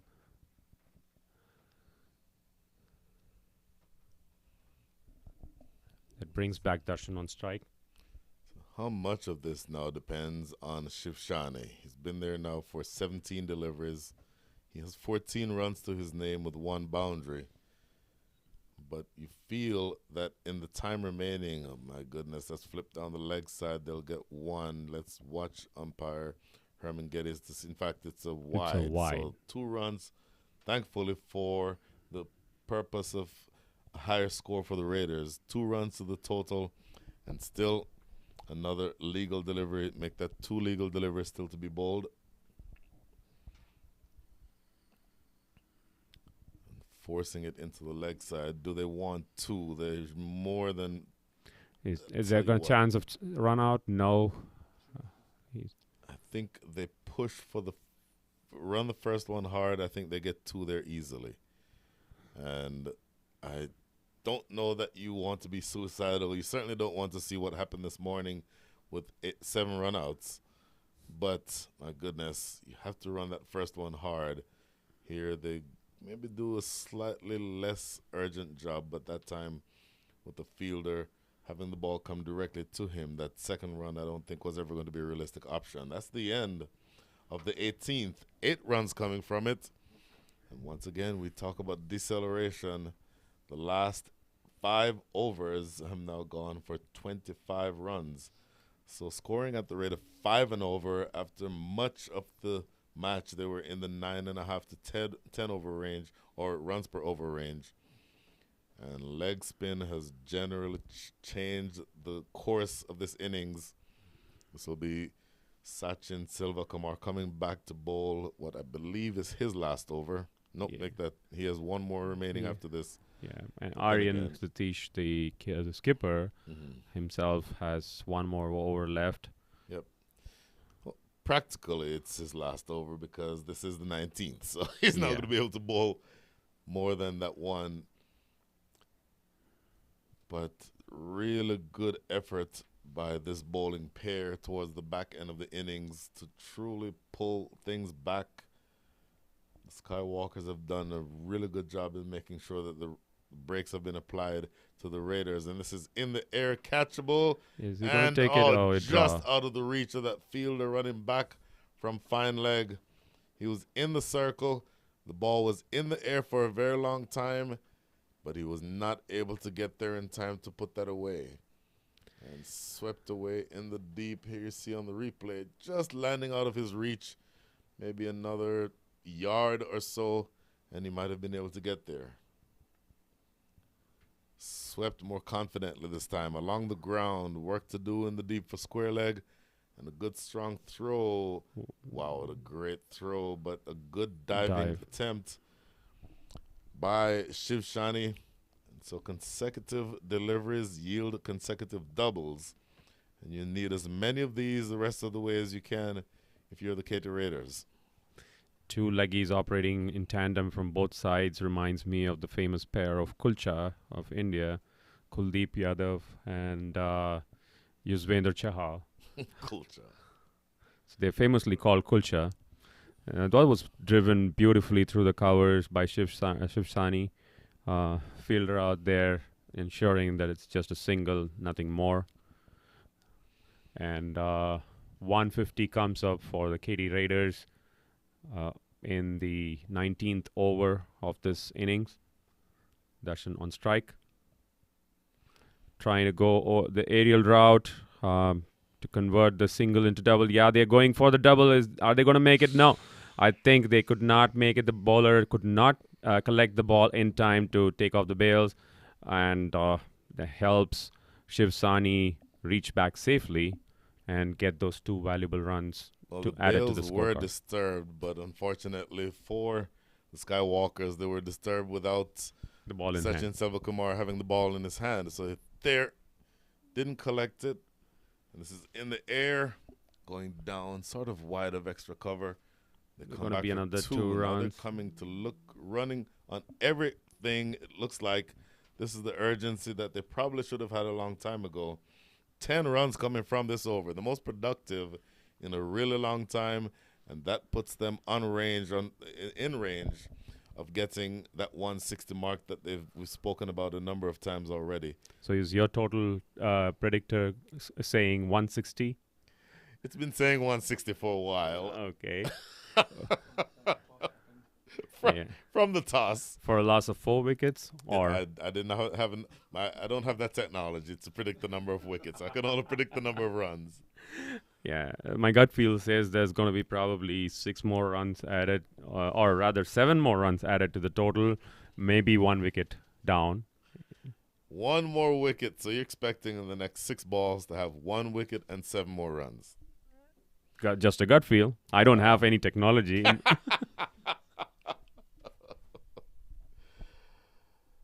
And it is the captain himself to continue. Not very often that you see the last 6 overs in a T20 match, in T20 innings, bowled by spinners.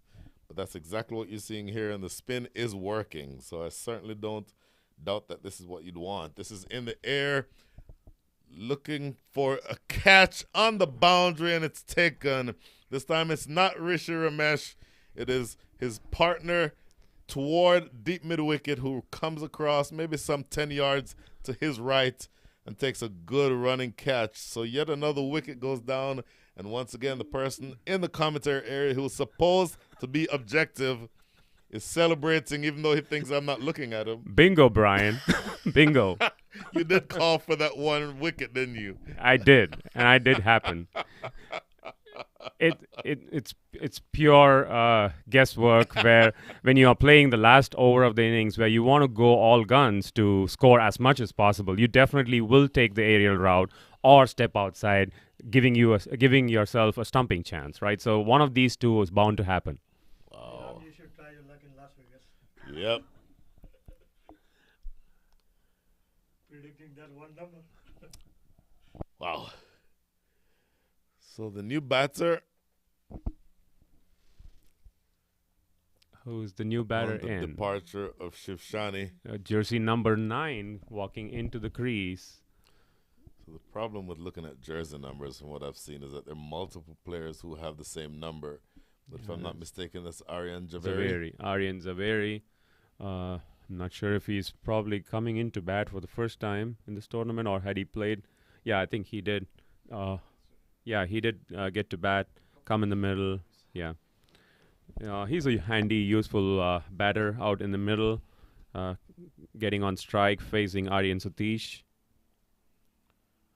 Goes off the back foot, not able to put bat to ball. And it is so important here that in these last 4 balls, you get something that you can feel represents momentum towards the back end. Using his feet, they have to come back for 2 here? Are they not? going for a second? Are they going? They Yes, were they are late. going. Is the ball going to reach the bowler in time? No, definitely not. The batsman makes his crease before the ball reaches the bowler. They get a quick 2 runs from that delivery. I want to see more commitment to sprinting the first one hard, though, because they're sort of jogging and then belatedly deciding to go back for that second run. With 3 balls remaining, I'd like to think more urgency there. They have to take, well, maybe not this time. This is a little close. In fact, they do go for it. Still And safely make it. They make it safely. That's not the best of throws coming in. They're from from Sachin Selvakumar. Despite being, there was a little bit of a stop and start kind of situation for the second run between the 2 batters. Don't look now. The total is 158. We'll get back to that in a minute. Pulls in the gap and behind the square or behind the fielder in the deep that runs away for 4. So the magical figure of 162 is reached. And in fact, 1 more ball remaining. So this is going to feel like a win. Not necessarily a win in the overall context of the game, but a psychological hurdle that needed to be cleared. This is easily the highest score that we've seen on this ground in this entire weekend. And this is going to take some chasing by the Skywalkers when they do come to bat. This last ball coming up now, wide outside off. So they get an additional run. And they still have to bowl an additional ball, the Skywalkers. Oh, you don't want to give away any extras, but certainly not on the last ball. It's not a wide, not a wide. It's not a wide. I can see that umpire, he's saying that's not a wide. Changing Not exactly. No, that can't be the But case because then that would have been the end of the innings. exactly. Good piece of work there by Arjun Mahesh. Not exactly sure what the change in signal was about, but never I mind. suspected. I suspected because the umpire was lifting his arms to show a wide signal and suddenly dropped it immediately. So I felt he did not actually intend to go for the wide. That is out. So So that's the end of the batting innings for the Katy Raiders. 162 for 5. The final score we thought was 163 a moment ago. Somebody shaving that one run off. We have to go back and see what exactly happened. A little bit of confusion towards that last delivery. The umpire signaling a wide and then apologizing for something. And then an extra delivery bowled in which we thought a wicket had fallen and not given. So everything happening when the Skywalkers come out. That'll be the 8th inning on this pitch. It's not going to be easy. The Raiders have put on a pretty decent 162 on the surface. They were thinking of 160 and they've got it. Have to wait to see how it goes for the last part of this first week of the HYPL edition. Before we go away, if our people in the production area can get a replay of that last ball, I would love to see that again. Was not exactly sure what happened when it happened, but if we were able to see just a little replay, and here we go. there we go. Thank you. Thank you, media This is team. really brilliant work in the media center. So tossed up there. Boy, if I'm looking at that, and we're not square of the wicket, so we're not in the best position to tell, but he's running there. That really does appear that that bat came down in the crease a split second after the bails had been broken, stumps had been broken. So once again, we have the benefit of having an excellent media team who can pull up any replay that we request at the time. Think of it as replays on demand. Yeah, exactly. Thank you, media team. And talking of the score that has been achieved in the first innings of this match between Skywalkers and Katy Raiders, definitely people who in the last couple of days have been complaining about the nature of the pitch and not producing enough runs to brand it a T20 game can now eat back those words because if you have the right combination of batters and the team to go the distance, it is definitely possible to score at this rate, and Katy Raiders have shown that in the first innings. Now, if it remains to be seen if the Skywalkers are going to match that with some really powerful batting yet to come in this other side of this innings break as we go for the chase. It'll be interesting. 162, like I said, is the highest score that's been scored on this ground so far this weekend. And therefore, 163 is the target. We will see exactly what happens. Join us for the chase in the next 10 minutes or so. For now, we're signing off from Pearland. We'll join you back for the chase shortly.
Welcome back to the Moosa Cricket Ground in Pearland, Texas.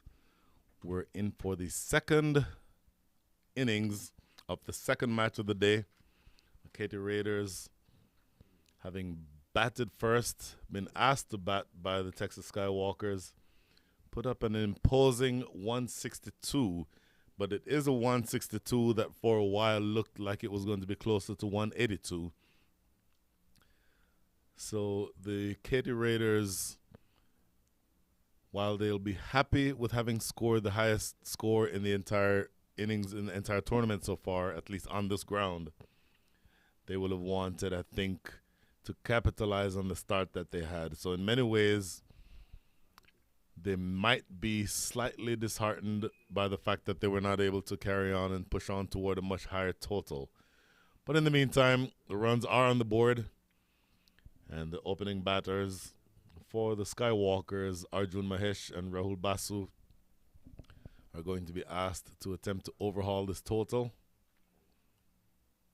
It will not be easy. That appears to be Ryan Bagani at the top of his run-up.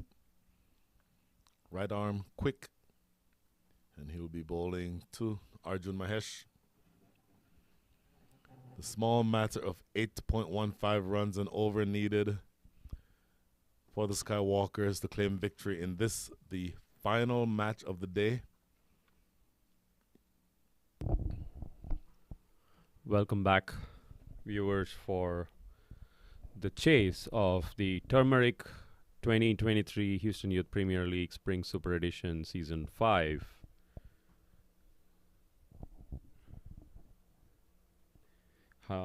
What was your impression on looking at the pitch when you went down there during the innings break?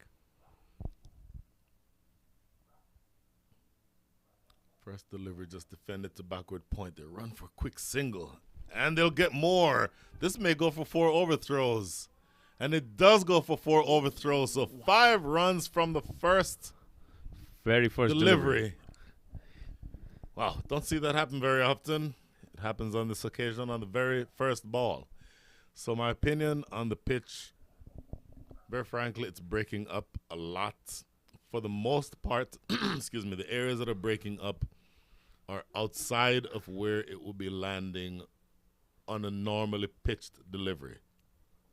But the concern for me would be if I am batting at the far northern end of the ground, at the Pearland end, and if I'm a left-hander, if the bowler is coming from around the wicket as a right-hander, then you potentially could have the ball pitching in that danger area.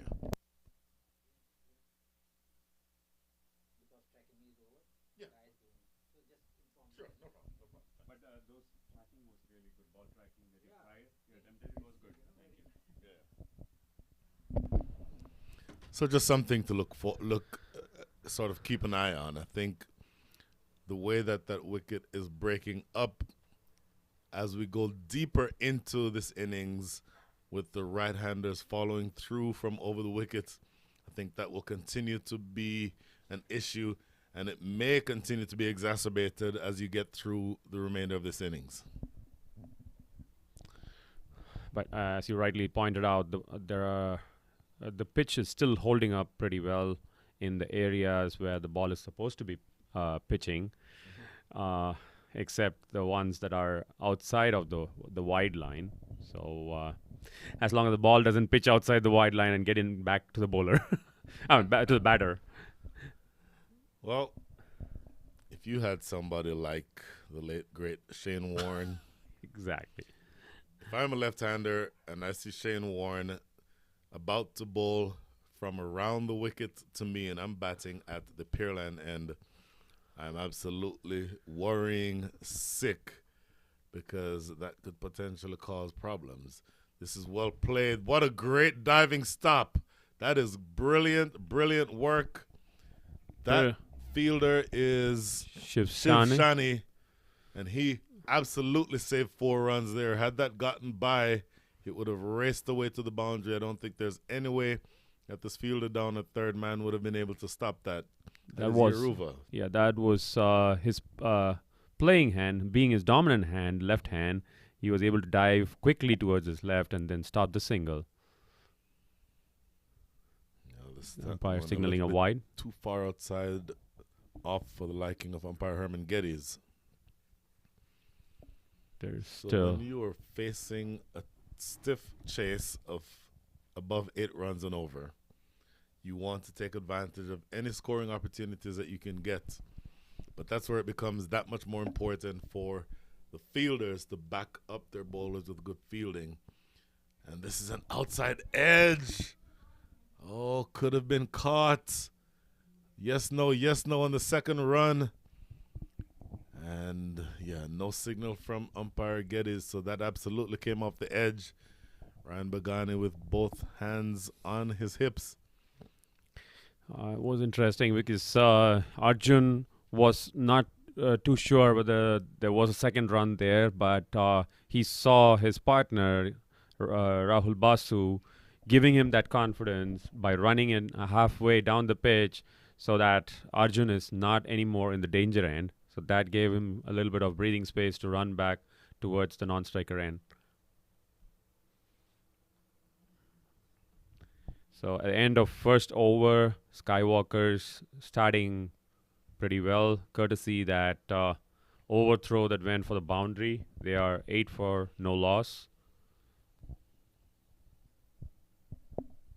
Who's going to bowl? As expected, they're bringing in Sean Jindal, left-arm orthodox spinner from the Pearland end. Sorry, not from the Pearland end, from the Pavilion end.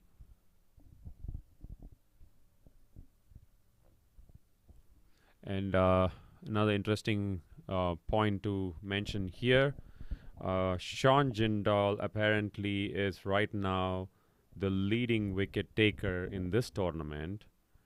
From what I saw last, yes, he has 6 wickets so far, followed very closely by a bunch of bowlers having 5 wickets each. We have Vihan Mehta, Shaunak Marathe, Pranav Bhattad, Aryan Nadkarni, Yash Patel, all having 5 wickets, breathing down the neck of Sean Jindal, who's sitting at the top of the leaderboard with 6 wickets.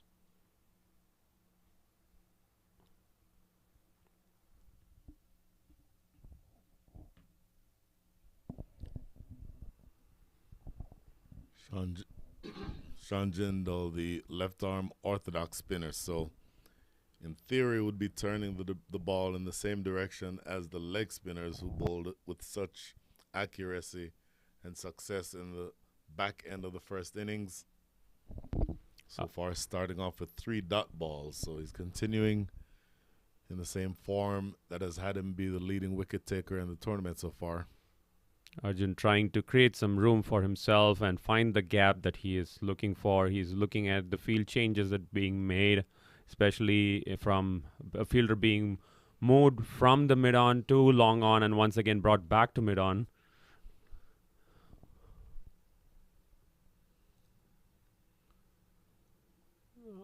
Arjun taking the risk right now, going for a quick single. There could have been a missed chance and a possible overthrow.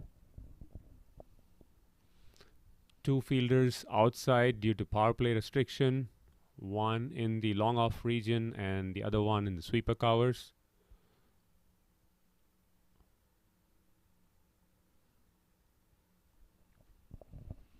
Good accurate bowling, just bang on target.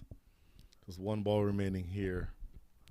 If the Skywalkers have to chase down this target, they definitely need to keep their asking rate in and around the 8-run mark, and for that to happen, it's very important for them to capitalize on the power play. There was a little bit of hesitation right there on whether to run for that or not. In the end, they both decide to go for a single. That gives them just 2 runs of this over. Pretty good start from Sean Jindal from the Pavilion end.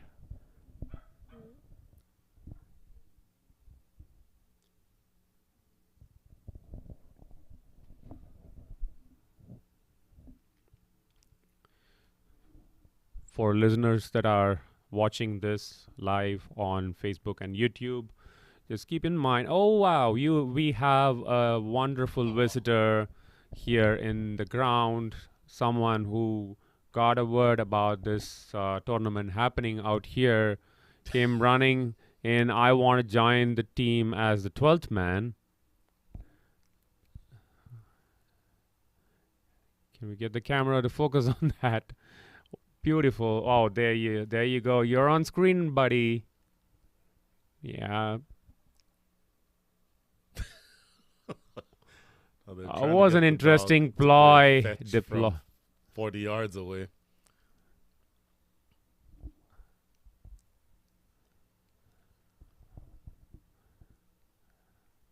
The canine doing a quick inspection of the field before going past, causing a brief interruption. So we resume play right now, and back in action, Ryan Bagani from the Pearland end, starting his second over.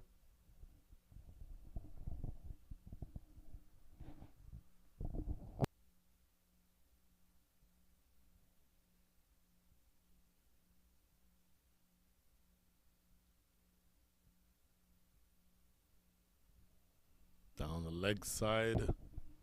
Was it off the bat? 2 wides, I believe. In fact, probably 3 wides. Let's see the signal from umpire Herman. Yep, umpire Herman Geddes raising the arm. So 3 free runs. You'll accept all these runs if you are chasing what is probably going to be an imposing target. Absolutely. And for someone like Ryan Bagani, you wouldn't want to compromise on the line and at the same time bowl a very quick delivery. That was a very interesting piece of running between the wickets. Ball directly going into the hands of the mid-off fielder. The fielder didn't have to move an inch, and still they realized that they would be able to get that single comfortably. That shows the level of confidence that both the batters have built over the last 3-4 games playing in this tournament. One thing that Rahul Basu is going to have to do, I'll say it after this delivery, looks to force this one away, can't get it past mid-wicket. Rahul Basu, when he saw the throw coming in, changed his line of running to attempt to avoid the ball. Sometimes you have to wear a ball hitting you to not get run out, because when you're running straight down a line and then you change your angle, you're actually making it a longer run to get to the safety of the crease. And on something that is going to be close, as that's driven into the covers for no run, on a run-out attempt that's going to be close, you are actually creating the opportunity for yourself to be run out when you try to get out of the line of the ball. So psychologically, it's not easy to do, but sometimes you have to take the risk of being hit as a batter to make sure that you make your crease in the way you need to. Yeah, sometimes I would probably try to deploy what Ben Stokes did to avoid getting hit. Desperate times call for desperate measures. Yeah, I mean nothing intentional or nothing for or against the player, but yeah, in the heat of things, I think you do what is in the best interest of the game and not violate the spirit of the game and the rules of the game. Mm-hmm. So the last ball of the third over, in the air, did not get all of it, but may have gotten enough of it. Did and it carry goes away the a couple of distance? bounces and goes away for 4. So good closeout to the over by Arjun Mahesh, lofting it over extra cover. I've seen multiple boundaries in that direction today. This one brings the score to 20. So after 3, the score is 20 without loss. Interesting that both the batters have decided to go after Ryan Bagani, who's quick with his bowling, and target him for a lot of runs in the first 2 overs that he bowled. Yeah, I know it is a lot to make up for the silent over that happened in the middle of those 2 overs, with Sean Jindal only giving 2 runs of that over. So definitely they have a lot of room to cover for. Sean Jindal coming back into the attack from the pavilion end.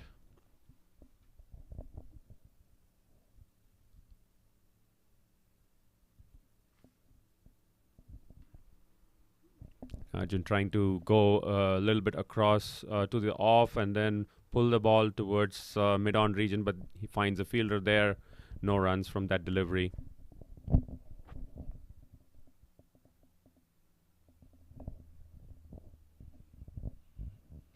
So good economical stuff by Sean Jindal. His first over going for 2 and 2 dot balls already to start. This his second over. It's proving very difficult to score off of. In the air, and I put the commentator's curse on him. This is a good sliding stop though. In the deep fielder, wide mid-on coming across and only limiting the damage to 1. Remains to be seen how Rahul Basu is going to negotiate Sean Jindal's spin. Is he going to go over the top, straight over bowler's head, or is trying something different this time over fine leg? There's a full toss going down the leg side with fine leg inside the circle. All of those elements add up to the easiest of boundaries that Rahul Basu will hit this, or Arjun Mahesh rather, will hit this entire tournament. Just full going down the leg and with fine third man inside, or fine leg inside the circle. Just an easy shot there to pick off 4 free runs. I think something's amiss with the scorecard that's being shown on the screen. Rahul, I think, hit those boundaries and it's going into Arjun's name.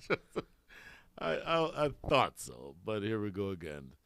And this is played to wide mid-on, and they run for quick single.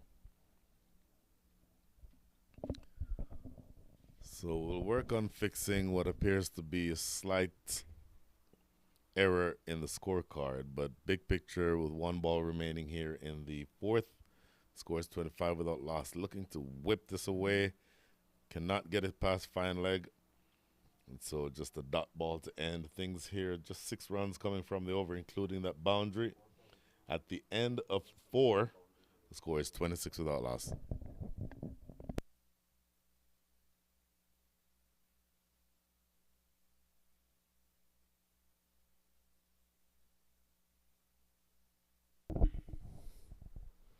In the end, 10 plus 2 is 12, and 2 plus 10 is always 12. So, and end of the day, the total for the team in the middle of that over, I think there is some correction being done right now.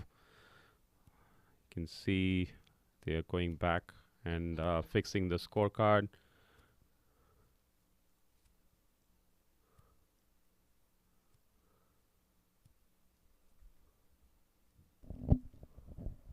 So you see the scorecard fixed in real time. I think not only is the total score accurate, but now the runs have been credited to the right players.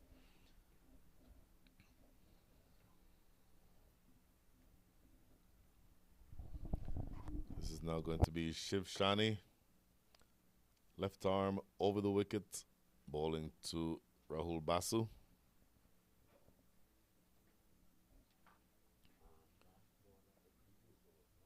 Short cutaway. There's a work for the fielder to do in the deep. They come back for the second run. It's a wayward throw, so they make it without much fuss. Shishani again. Left arm over the wicket. And he'll be looking to try to get that ball on an off-stump line. This time, I think, just a little too wide of off-stump, which created the room for Rahul Basu to open up the shoulders and get that away through the offside. Good field setting in the sense that that fielder is sweeping out in the deep, and he's able to make sure that that remains the case. Now, interesting field. 2 fielders who are outside of the circle are in the deep on the offside. So that line is going to have to be at minimum on off stump, potentially outside off stump, and the length is going to have to be relatively short, because anything that is full or anything that's too straight, the options are scoring, or the scoring options are either down the ground or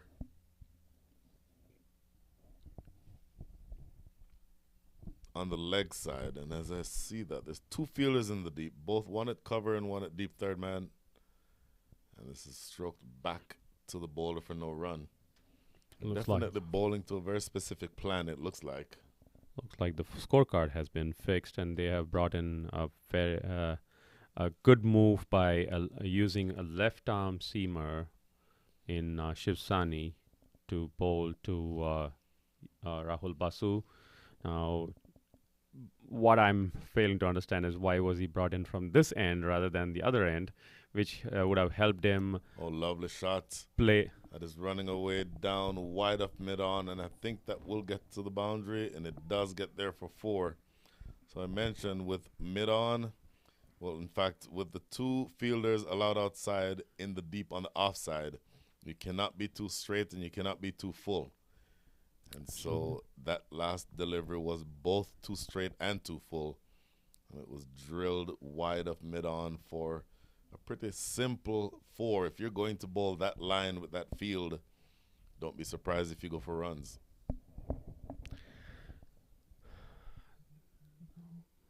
A wideish mid-on would have been helpful, or that he goes over the infield, making full use of the field restrictions of power play.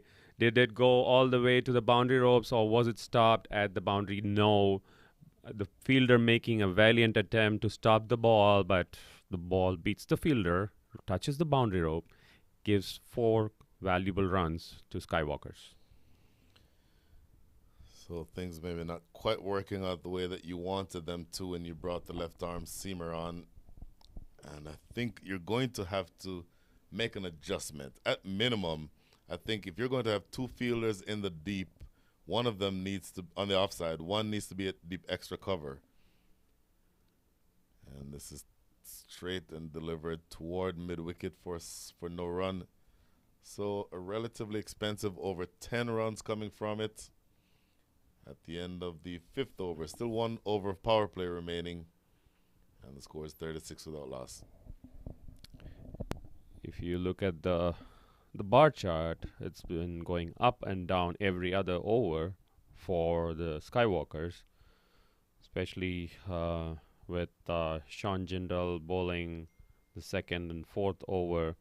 Has been pretty controlled in his bowling, and Skywalkers needing 127 of the remaining 15 overs.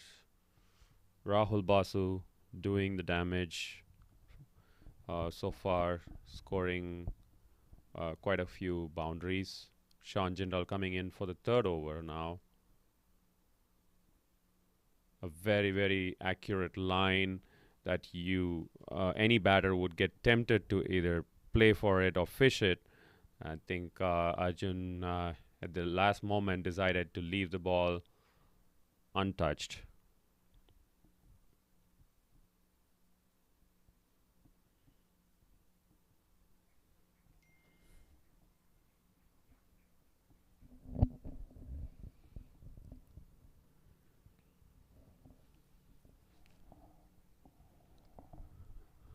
Three straight dot balls, starting out this over the same way that he did his previous over.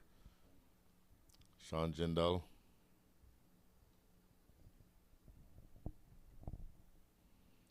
Oh, Arjun trying something. Lap that around the corner, gets a thick under edge, and it runs close to the boundary. I think they'll get a couple and stop there. Under edge taken, and Arjun Mahesh manufactures 2 runs for himself.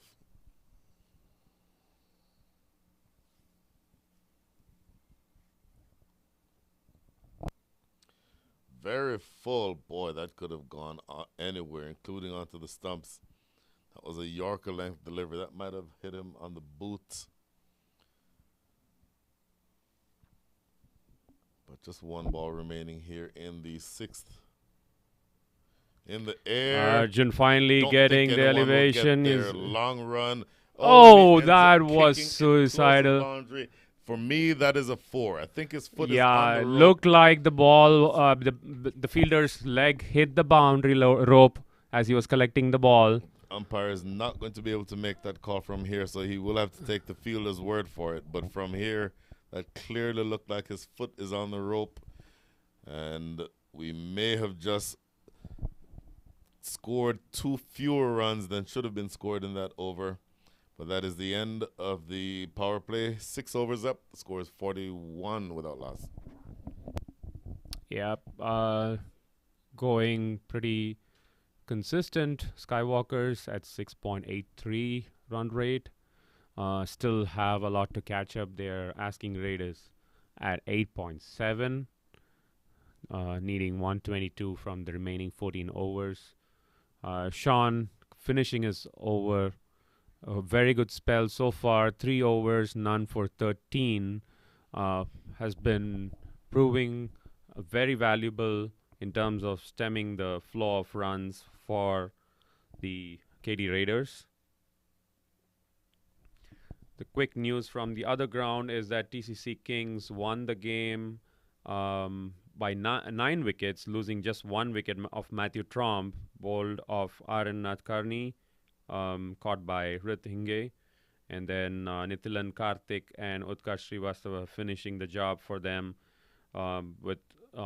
within the 11.4 overs, giving quite a few overs free back to the other team, I would say.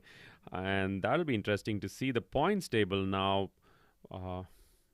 Skywalkers have been pushed from second position to the third position based on that, because TCC Kings won the previous game with a huge margin, and that has helped them move from the fourth position all the way up to the second position now with 0.26. Challengers languishing at the bottom of the table with 3 defeats and 1 win from 4 games at negative 0.79.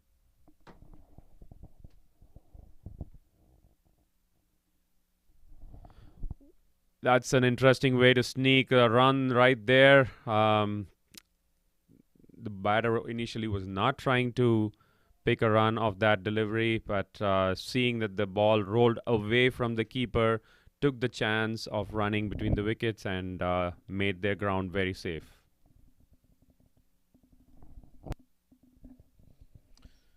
Abhiram Yeruva bowling now to Arjun Mahesh. Using his feet, driving it down the ground. That is, I believe, Daniel Bagani down there, and he's not able to cut that off. Think that might have gone for 4. Let's verify. No, it did not go for 4. Ryan Some Bagani. good work. Was that Ryan? Was it Ryan Bagani? It appeared to be from here, that moving over some 5 or so yards to his left and preventing that ball from going away for 4. So saves 2 runs for his side. And this one is swept around the corner. A lot of work to do here. It's a They big run ground. 3 if they push hard, and they, in fact, end up jogging the third. That's good running. Big ground. The ball slowly getting its way towards the boundary, giving enough time for 2 fielders running from either side of the ground to pick up the ball and throw it back to the field.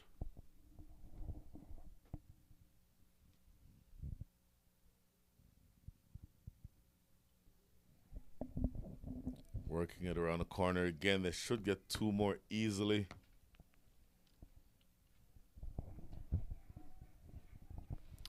Looks like the 2 batters have found out a spot that they want to target to convert their singles to double. That's going to be in the deep fine leg region.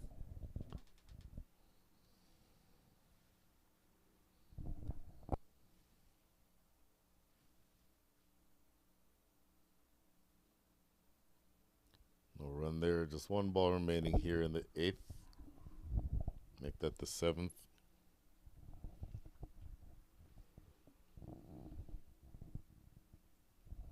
Abhiram Yeruva coming in from the Pearland side.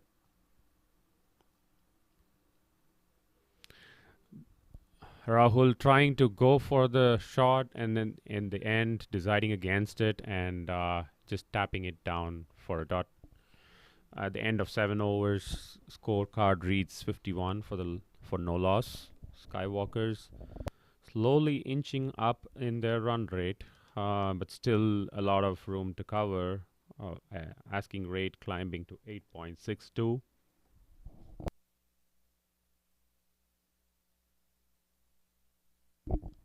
That brings in an interesting change in the bowling. The man of the match from the morning game, who contributed with both the bat and the ball, comes in to bowl. He's usually a wicketkeeper batsman, known to be a wicketkeeper batsman in any game that he played. So it's now looking like he is the trump card for Katy Raiders. He's starting to come from the pavilion end, bowls off spin.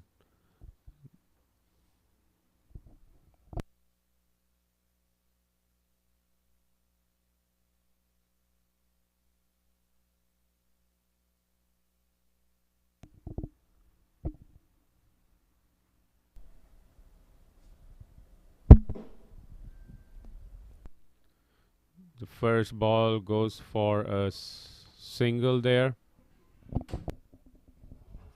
Hit towards point region, and the batter takes a single comfortably, bringing Rahul Basu on strike. Arikanantha, not usually known as a bowler, but bowled very economically this morning in the first match.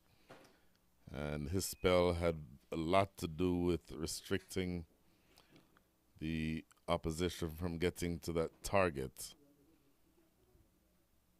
So, starting out very quietly here, 2 balls delivered and 2 runs conceded. Short and hammered down the ground, but this will be fielded. The result is the same again, just a single. Yeruva, who's doing the dirty work, cleaning up.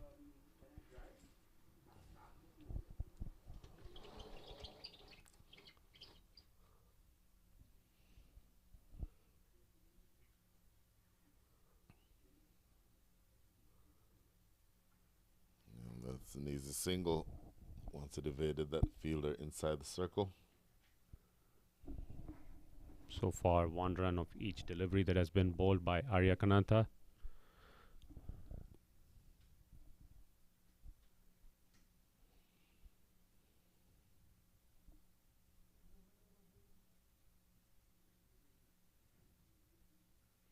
That was coming for a long time from Arjun Mahesh.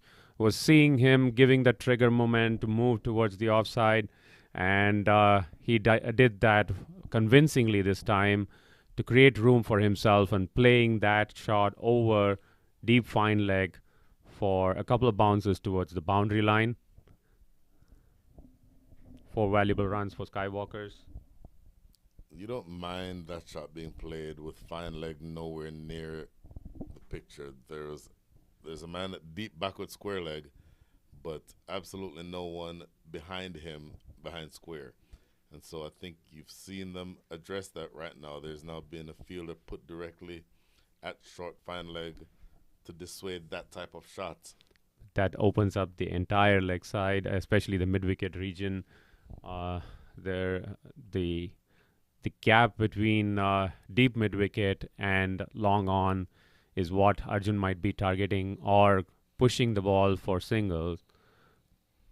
Are they going for the second one? Is that the possibility? That's gotta be out. Oh, that was suicidal. That was never meant to be. Took on that fielder in the deep. He charged it, putting the pressure on him, but that good, accurate, strong throw came in from the deep, coming down the wicket from long on, and the throw went to the top end, went to the striker's end.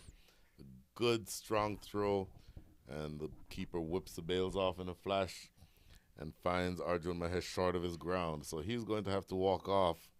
He's not going to like that dismissal when he goes back and looks at it. A very sensible piece of fielding by Abraham Yerua. At this point, I would say he chose the right end to throw the ball, and the keeper did the rest for his team. Very important wicket for Katy, from a Katy Raiders perspective. Arjun Mahesh, seeing the back of Arjun Mahesh at this stage, going for a well-played 25 runs.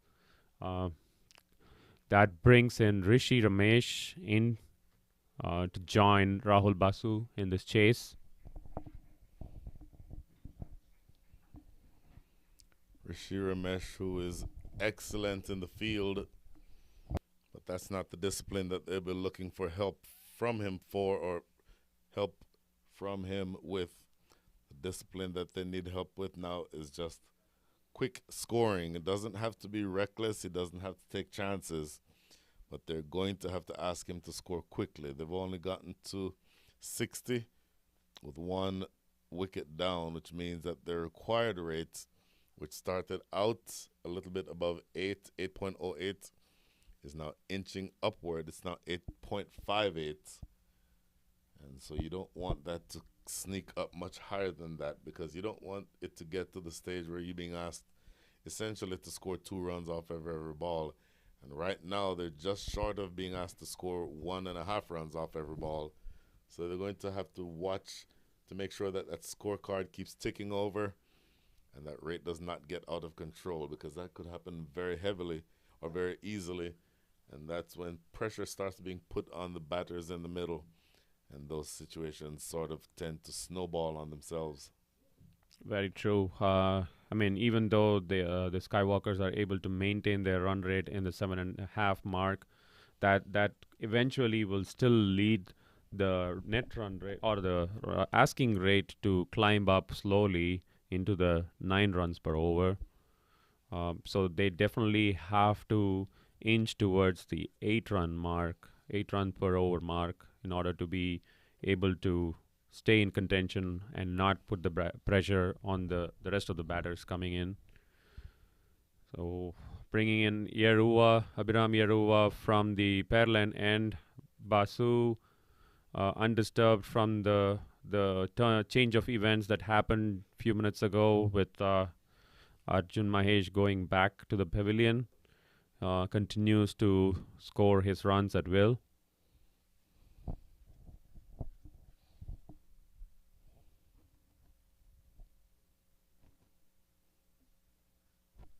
Rishi taking strike for the first time in this game.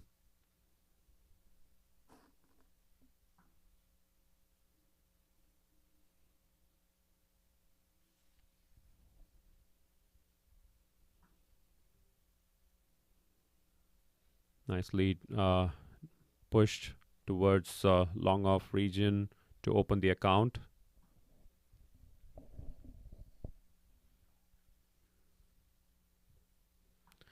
Katy Raiders at this point would be looking to restrict the number of runs to probably 5 or less. And at the same time, Skywalkers will be looking for those odd boundaries every single over to be able to catch up for the asking rate. What looked initially to be a single was converted by Rahul Basu to 2 runs, confidently running towards the danger end. That's good running, because he saw that the keeper is the only one who was going to be close to it. And the keeper, obviously, in order to get that from that position, had to sprint away from the wicket, then stop and have his momentum angled back toward the stumps, towards the wicket. So that always was going to make it easier for him to get a couple of runs. And now just one bunted down to deep long on. Two sensible and seasoned batters in the middle right now. They'll be looking to milk the bowlers for singles and doubles and get those odd boundaries.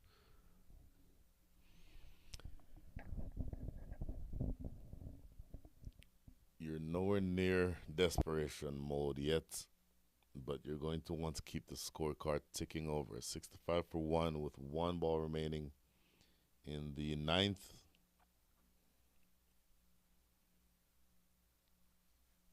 And they play into the offside, a quick single.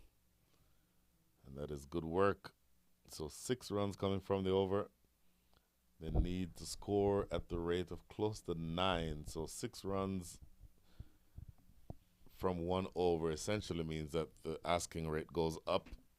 It's now up to 8.82. They're scoring at the rate of 7.33. But I think very soon they're going to have to start, again, not being in desperation mode, but a sense of urgency needs to creep into this run chase. brilliant piece of fielding in that last delivery from Shiv Sani, I believe, picking and throwing the ball in a flash.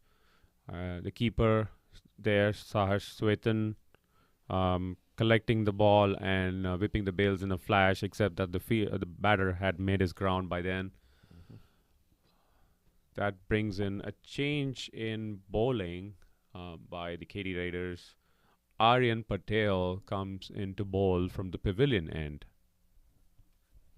So it looks like they are reserving 1 over of Sean Jindal. I believe he has done only 3 overs so far. He still has 1 over left.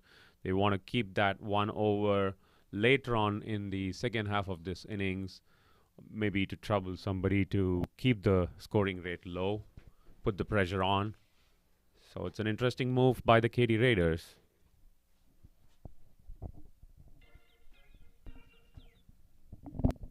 Certainly an interesting move. This Aryan ball driven into extra cover.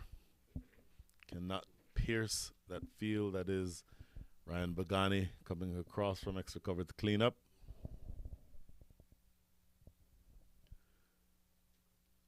Aryan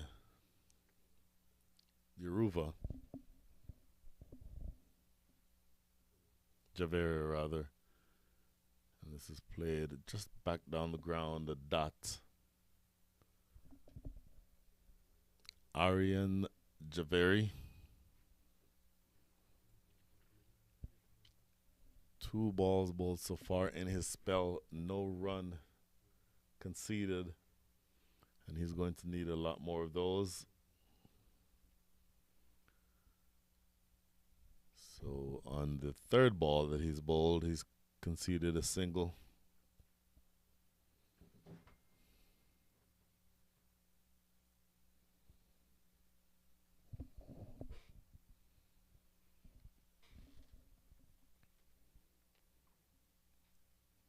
As I mentioned, you're way far away from desperation stage, but you need urgency. This is stroke down the ground, mid-off. In fact, coming in off the boundary.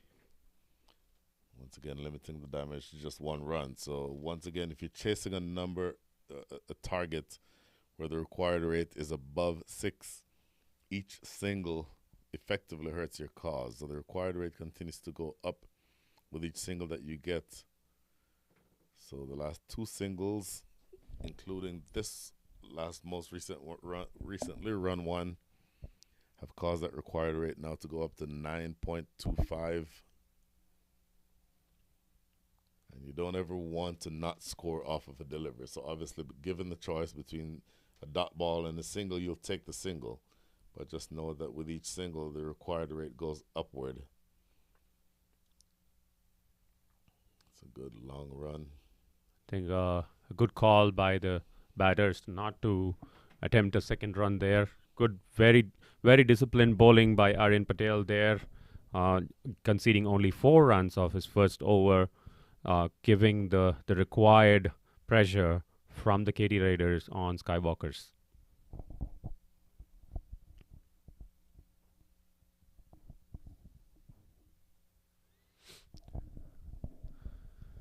So for listeners and viewers of this Turmeric Houston Youth Premier League 2023 Spring Super Edition Season 5, please take note that in 2 weeks' time, we are going to have the inaugural junior version of HYPL targeting age groups of 10 to 13 on March 18th and 19th. Do come and watch and support all those young budding cricketers, both boys and girls. There are a lot of girl players in the playing list for the 4 franchisees. So it's been interesting inaugural edition for junior HYPL.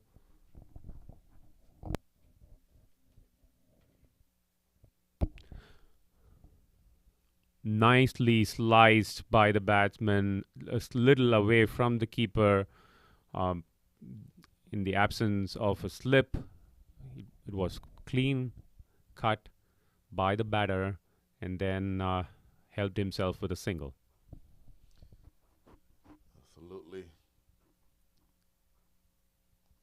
back foot forced to that fielder sweeping on the offside. The current run rate dropping below the 7-run mark, which means, what it reflects on. It's going to have the asking rate climb up, and it's inching towards the 9.5-run mark. Are they going to do something about it? Are they going to speed up their running? We have to wait and see.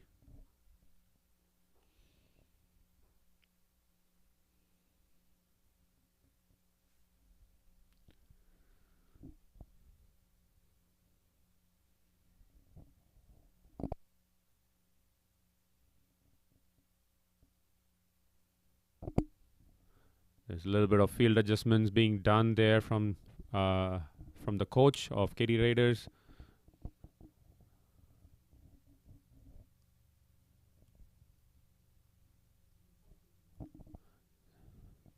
They want 2. They come back for 2. Strong throw. Not going to be in time. Yeah, it was an interesting move, making the fielder at long off move towards his left and bowling down the leg.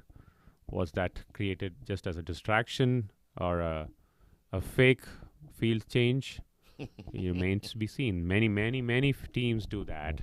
They move a particular fielder just to make the batter aware that this fielder has been moved, except that the bowler comes in and bowls a different line. Yep.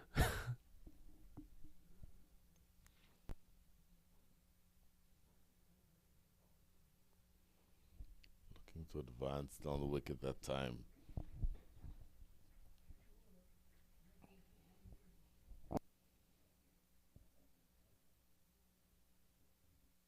End of 11 overs, the scorecard reads 77 for the loss of 1 wicket. That's exactly the current run rate brings that to 7 an over.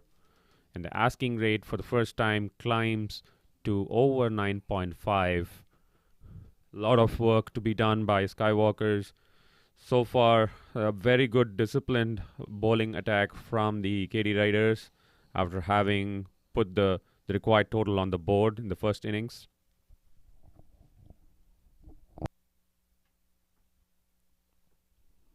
Small matter of 86 runs needed from 54 balls. So this is not going to be an easy chase. What you're looking for as you go throughout this innings is to make sure that you see, if you are the Texas Skywalkers, a convergence between those two numbers. Number of runs remaining, or number of runs needed, and number of balls remaining. Those two are going to need to close up much more than what they are right now. This is stroke through the covers. Should get 2 if they run hard. And the throw coming into the keeper's end is not in time. So that's a good start. Yes, if the batters are not getting the boundaries that they look for, they need to be contented with converting the singles to doubles. That way, they get at least more than 6 runs in an over to keep their current run rate high. That was a cheeky single hitting directly into the hands of the short third man and running between the wickets. Pretty cheeky single there. Aryan Patel so far has been very economical in his bowling. Bowling in from the pavilion end. This was driven down the leg side towards long on for yet another single.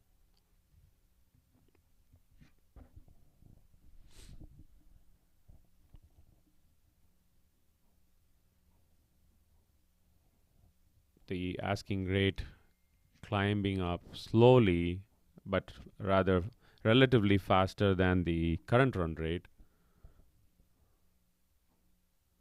Is that a wide? Yes, the umpire extends both his arms to signal a wide.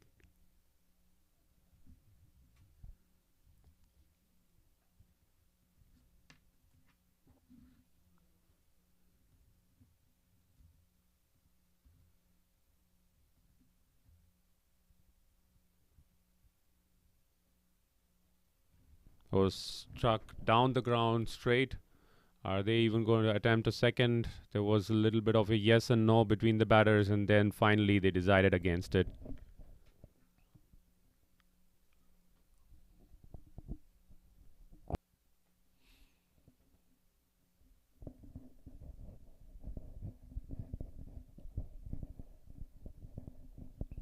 They're just past the halfway point of the chase in terms of the number of runs needed.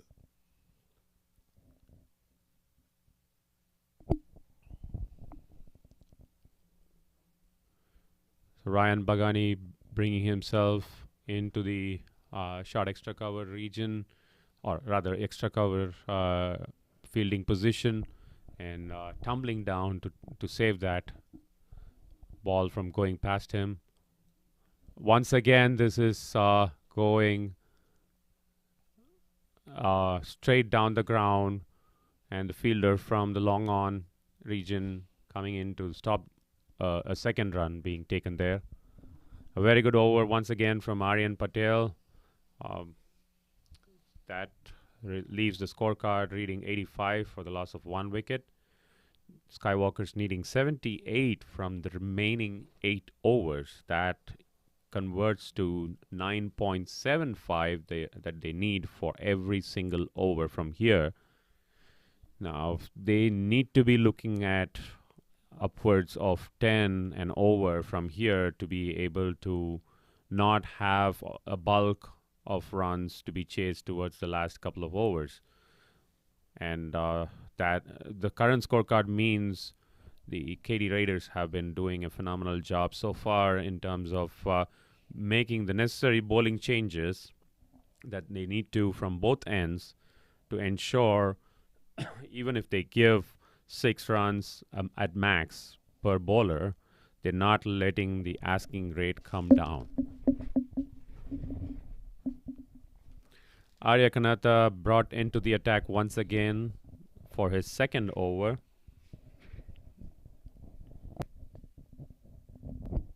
Keep in mind it was his first over. He was bowling from the pavilion end. This time he switched sides and he's now bowling from the Pearland end. His last over that costed 9 runs also was eventful with Arjun Mahesh's run-out dismissal happening in that particular over.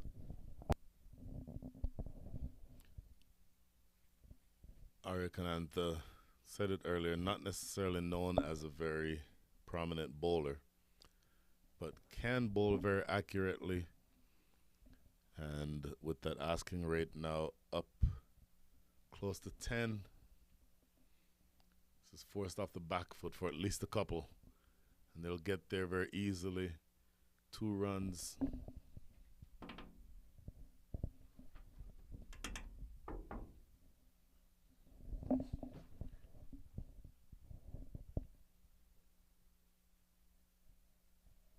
You're going to want to see him continue to tighten the noose, if you will.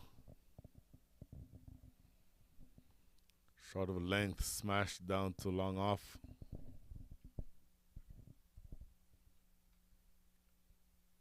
So 3 balls bowled, 4 runs from this over. That's the kind of productivity you want from a part-timer like Arya Kananta, where you can save your strike bowlers for later on in the innings. This should be 2, have to sprint, absolutely get there. Throw coming into the bowler's end without much trouble. So you certainly want to convert any opportunities to have a second run. And if the ball is in the gap where any of the outfielders have to run laterally toward the ball, then that usually presents an opportunity for 2. And this should be it again. Oh, they pull up that time. Maybe not quite as clear cut an opportunity, but they still get 1. An interesting data point at this stage. The last boundary that came off the Texas Skywalkers innings was the 5th delivery of the 8th over. So at 7.5, they had a boundary, and it's been quite a while, almost 5 overs since then. The boundaries have dried out, and all they are getting is only singles and doubles so far. Well, that is a single down to deep square leg. So 8 runs coming from that over. Talking about potential interesting numbers, the score is now 93 for 1 after 13. At this exact stage, after 13, the Katy Raiders were 119 or had 119 runs on the board. Now, bear in mind that they decelerated noticeably towards the back end of their innings. So it'll be interesting to see how each of those numbers, in other words, the required rate, which is now exactly at 10, and then the comparison to the first innings when the Raiders were batting. It's going to be interesting to see how both of those numbers change as we go through the next 7 overs, the next 42 balls. They need another 70 runs. Yes, I think that is a strategic timeout that has been called, and the coach of the Skywalkers rehashing the strategy for the remaining 7 overs with the batters. The same is happening with the remaining. Same is happening with the Katy Raiders team, and the coach is also talking to them about how the bowling rotations have to be managed going forward for the remaining 7 overs. I think another topic that I would like to touch upon at this stage is how significant is the role of an umpire in the T20, especially it's a fast-paced game, 2 back-to-back days with 8 games happening. Umpires have to be all ears, all eyes on the game. It's a thankless role that is performed by the umpires. You get crucified for every single error that you make, but you never get appreciated or glorified for the right decisions that you make. So, also a lot needs to be talked about how the umpire's mindset is in terms of handling both sides of the coin. When it comes to staying there in the middle, I think they are one of the most active people in the ground. Next comes the wicket keepers, definitely. Speaking about who are most active, routinely when I umpire a match, I will count the number of, obviously my watch or my phone counts the number of steps that I take, and I don't ever do anything as active as when I umpire a match. If I'm umpiring a T20 match, sometimes I'll take as many as 15 or so thousand steps. So it's not an easy job, and if you're umpiring properly, it's a very active role. Secondly, with regard to what you are expecting from your umpires, you're expecting professionalism. No umpire on the face of the earth gets every call right. And what you need to do is understand that the umpires themselves, while they may not get every call right, that they're always the authority, and they are the number one authority in the match. So it's incumbent on these young players to understand that even if you disagree with an umpire's decision, you don't get to throw your hat, you don't get to remonstrate, if you will. In fact, speaking earlier about how we're professionalizing cricket in this country, that is the type of activity that will get you hauled in front of the match referee. Whether or not you had a point of being upset, whether or not the umpire made the most egregious of errors that caused you to be upset, you still don't get to demonstrate any anger or any dissent to an umpire's decision.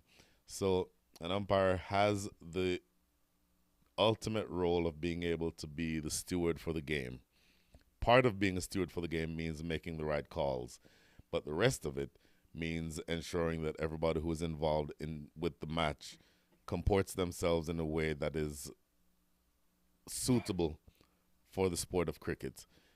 I think the umpiring role in a cricket match is unique in the sense that it asks you as a player to make sure that everything that you do is within a certain spirit. And there's some leeway given for disagreement.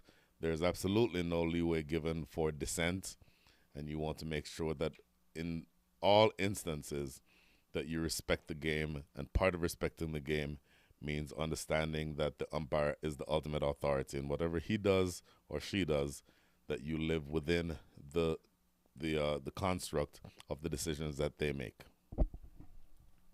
Yes, I mean, in a nutshell, it's thankless effort, but it needs a lot of focus, attention, and professionalism from the umpires. The game continues after the strategic timeout with an interesting change once again, bringing in Darshan Haribabu from the pavilion end into the attack. He is a very handy off spinner that we have seen from him. As I said in the beginning of this match, that he's been having a rather quiet season, both with the bat and the ball. That feel that goes should be a through couple. goes At through the fielder's legs for an easy 2 runs.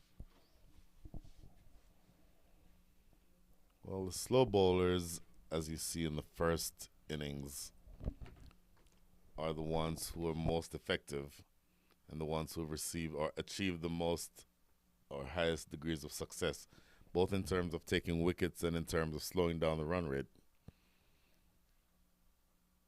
Looking to late cut that appeal for an LBW, I believe, and not given. Element of risk in that type of shot. Not sure why you're going back and late cutting a ball that is that straight. Advancing down the track and hitting this one down too long on. That will be the only run that they'll get. Applause. That Rahul brings Basu gets to his 50. a well-made 50 at this stage, under very pressure situation. It's a well-made 50, but his team is going to need for him to now, having been there for 45 balls, push on. They're going to need for him to shift through the gears and start accelerating towards the back end of this match. This is in the gap. There just will be one. So you hate to sort of not be completely congratulatory when the opener gets to his 50, but the reality is that you're now being asked to score 10.54 runs and over. And so you're going to need, particularly for the fielder or the keeper, the opener who's been there for the longest, to be the one to shepherd this run chase. Excellent use of the field. 2 runs to end things here in the 14th. 7 runs, though, come from that over. So the overall required rate is now up to 10.5. So, again, Rahul Basu batting very well so far within himself. I think now is the time, if they're going to have serious thoughts about winning this match, for him to open things up. 63 more needed from 36 balls. Excellent footwork demonstrated by Rahul Basu in that last delivery, pushing the ball for quick 2 runs. Darshan, in his first over, conceding 7 runs, still lesser than the asking rate. The ball has been handed over to Shiv Sani once again, a left-arm seamer from the Pearland end.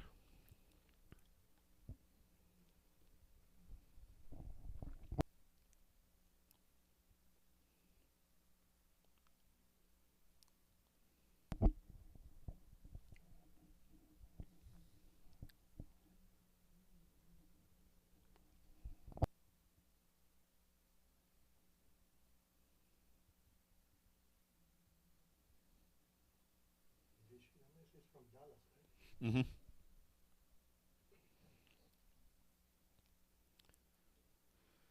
So Shivshani 1 over ball, 10 runs coming from it.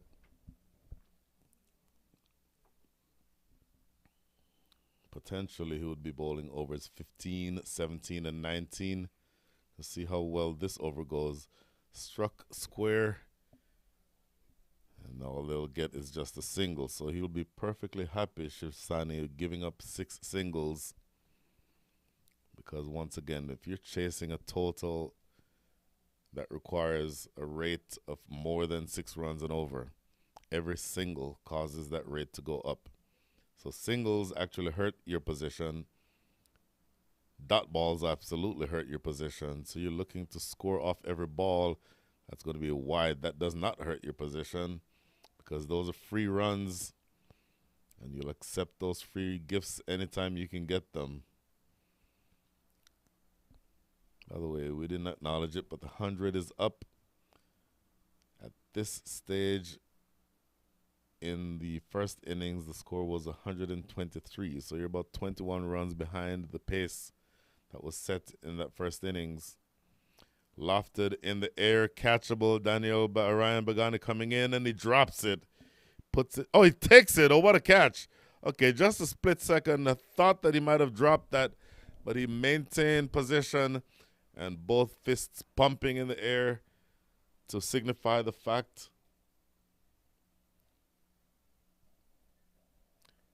I don't want to have a look at that now. There's some discussion going on, and I'm wanting to see what happened here. I'd be interested to see the action replay for that particular delivery to be able to see. I'm pretty sure the ball popped out of his hands, rolled down.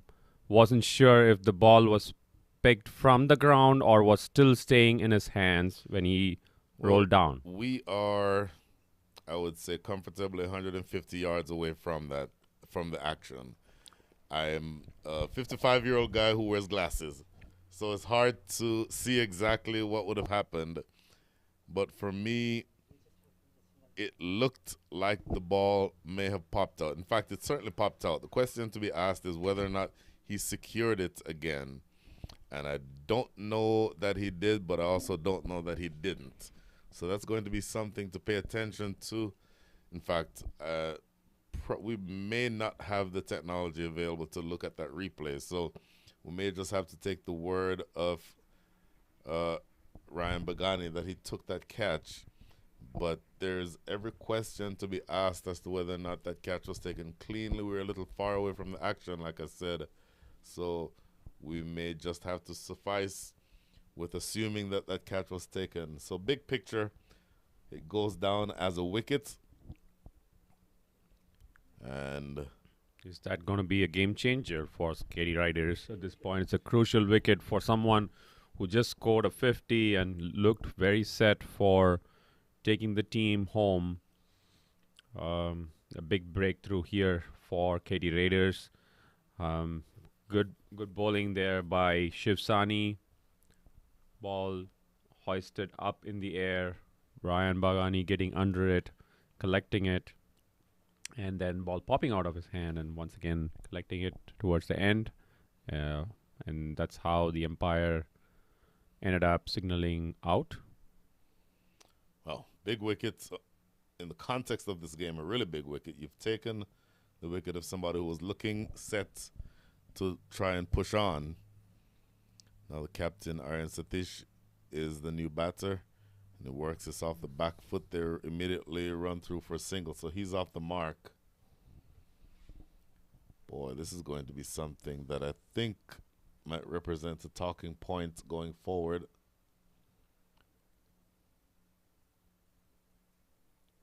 Very much the case that that one appeared to have been a bobble, but it goes down as a wicket, and that struck in the air for just a touch of time, but safely enough to extra cover for just a single. In fact, they did not run on that. So no, they did run. So 104 for 2 is now the score. But bear in mind, once again, at this stage of the innings, every single hurts your cause because that overall run rate now, the required rate is up to 11.06. Full stroked into the covers for yet another single. They're going to need more than singles at this stage. So 5 overs and 1 ball remaining, and there's still 58 runs adrift. Good bowling by Shani. Bowling to his field, keeping that ball outside off stump and asking the batters to play through that area of the field, playing through the offside. This is Rishi Ramesh, who's back on strike, 18 from 19. No fours or sixes yet for him, so he's going to start, I would think, looking for some big shots when the opportunity presents itself. There he goes He's in the going air, for the big catchable, shot, direct. gone. Straight in. There's no doubt about this catch. It is flat and it's directly to long off. He takes it chest high and then throws the ball in the air in celebration. That is a big wicket number 2 in this over. So the second wicket in the over, that is the end of the over. 5 runs coming from that over and 2 wickets. So absolutely devastating numbers that time. If you are the Texas Skywalkers, you've dropped off the boil in terms of the run rate and you've lost 2 key wickets. So at the end of 15, the score is 105 for 3. Yes, Katy Raiders got their vital breakthrough, 2 back-to-back wickets, and both important big hitters, Rahul Basu as well as Rishi Ramesh are back in the dugout.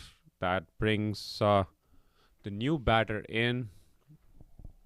It's a spot of bother for Skywalkers.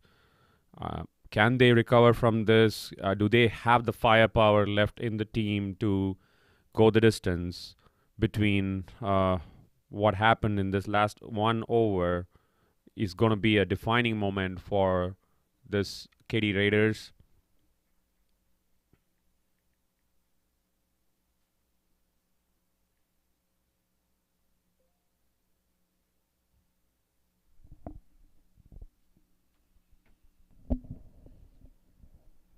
Well, we're in the stretch run, as they say, of this innings. Last 30 balls, last 5 overs, and they need another 58 runs. So they are just shy of needing 2 runs off of every ball. So this is going to be a truly critical period. Captain Aryan Satish at the wicket. He's joined by Sachin Selvakumar, who can hit a long ball, is a very strongly built young man, and they may need him to exercise the long handle here. And just with that one dot ball, the required rate is now officially up to 12. So they need 2 runs off of every ball the rest of the way. Keep in mind, Aryan Satish, the captain of the Skywalkers, is playing with an injured finger. And he's going down the track, not having enough power on that shot, ball not traveling the distance, helping themselves just the 2 runs. Just bear in mind, though, those 2 runs are the equivalent of what they need off of every ball. So if you get a double, then that's right in line with what you need. So 56 now needed from 28. In the air, that should just be a single. That is Bagani skipping across from extra cover to clean up. Obviously now that means that the required rate is now above 2 runs and 2 runs a ball. It's now 12.22 and over.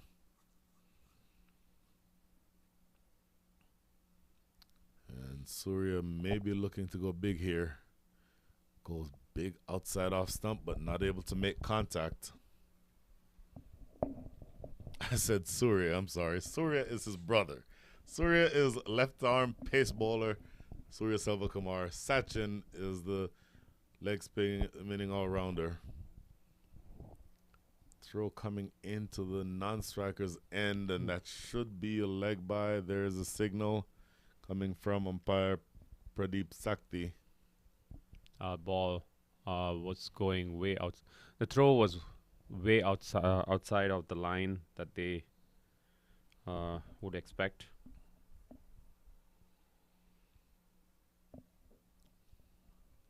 That's just going to be 1 down to long off.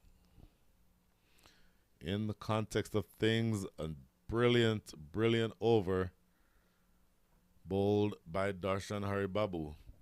So just 5 runs coming from that over. Or was it 4? I think probably 4. Should be 5. One, no, yeah, you're absolutely right. 1 leg by. The leg by makes it 5. No, it's actually 4. It's 4. So 109 for 3.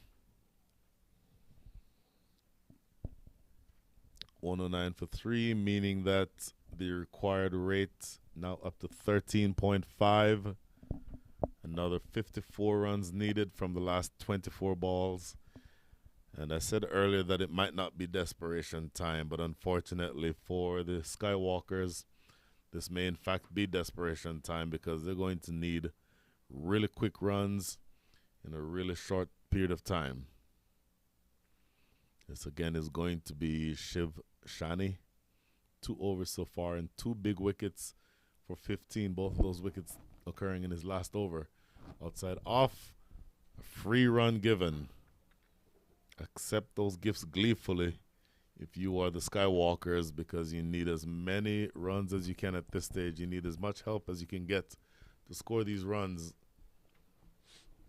Yeah, with the asking rate climbing to over 13 runs an over, I think you would need someone of the caliber of Ryan Bagani. Over the top, this will help. This is going to run away for 4. Over the top of cover. Another brilliant stroke in that direction. A number of boundaries have gone in that direction today. And this one is very, very much welcomed by the Texas Skywalkers. That is a captain himself, Aryan Satish, who's going over the top of cover for his first boundary. He now is on 9 from 6. Sachin Selvakumar, 1 from 3, standing at the non-striker's end.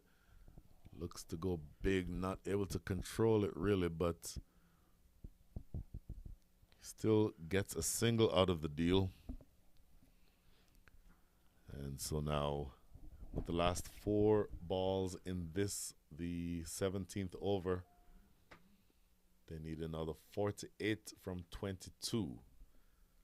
So nothing about this chase is going to be easy. They need to keep scoring. They need that clock or the scoreboard to keep ticking. Very full. That's a great delivery. Yorker length. It's played down to long on. That's Bagani down there at long on to make sure that they only score 1 run. So these ones are an absolute bonus. Every time that a team needs that many runs per over and you limit them to singles, the job gets progressively more difficult. 47 runs now needed from the last 21 balls in this innings. Good Yorker. And absolutely brilliant. And he's hopping around a little bit, Aryan Satish, which tells me maybe that ball may have just hit him on the boot. Don't have the capabilities of looking back at the action, I don't think. I think what I see is he is waving his hand because his injured hand. Maybe he must have felt the shock on his top hand. Looking to advance down the wicket, of course. If you have an injured top hand, that makes your scoring options relatively limited. Your power game is certainly going to hurt, or at least certainly be adversely impacted. Only 8 runs from the first 5 balls of this over. And what can you do here if you're Sachin Selvakumar to manufacture a boundary? Goes in that direction, wide long on, but Daniel Bagani will be there. They come back for a second. Throw coming into the keeper's end. So they accept those 10 or those 2 runs to make it 10 for the over. 119 for 3 is the score after 17. From the last 18 balls, they require 44 runs. 14.67 is your required rate. So you're now effectively needing 2.5 runs off of every ball.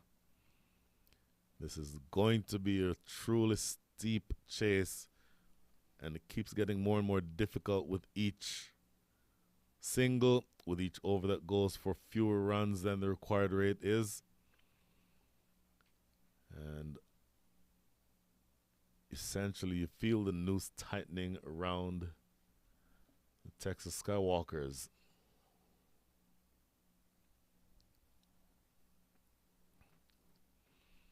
This is again going to be Darshan Haribabu.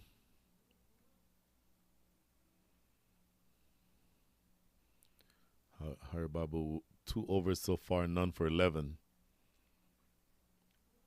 A bit of a delay. Not exactly sure what the reason is. Apparently waiting on the scorer for some reason. Now tossed up and flicked around the corner. That's good productive effort. He'll get at least 3.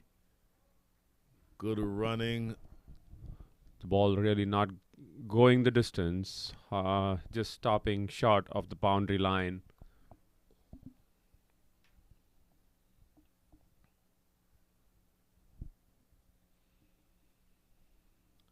But those 3 runs keep you within range of the required rate. This is a key matchup for me. Sachin Selvakumar against the off spinner. He's a big hitter. He'll be targeting this area down here if it's at all straight. This is good bowling because he bowled it outside off, and he's staying out of the power zone of Sachin Selvakumar. And he can hit big, but it's hard to drag that ball from that far outside off stump in this direction at deep in that arc between long on and mid wicket. Tossed up. This is lofted in the air. It may not carry. Oh, it did carry, but not held on to. And they'll run 2. This is Shiv Shani. In fact, it was Abiram Yeruva who ran in from long on and got there in time, but was not able to take the catch. How consequential that will be, I think, will need to be determined. But there's 2 bonus runs where that really should have been a wicket. Excellent piece of fielding work there by Abiram Yeruva, stopping the boundary and at the same time attempting a catch. Successful in one, not so successful in the other one.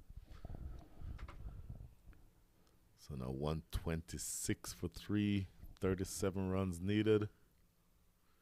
That's what I was looking for from Sachin Selvakumar, but he doesn't get all of it.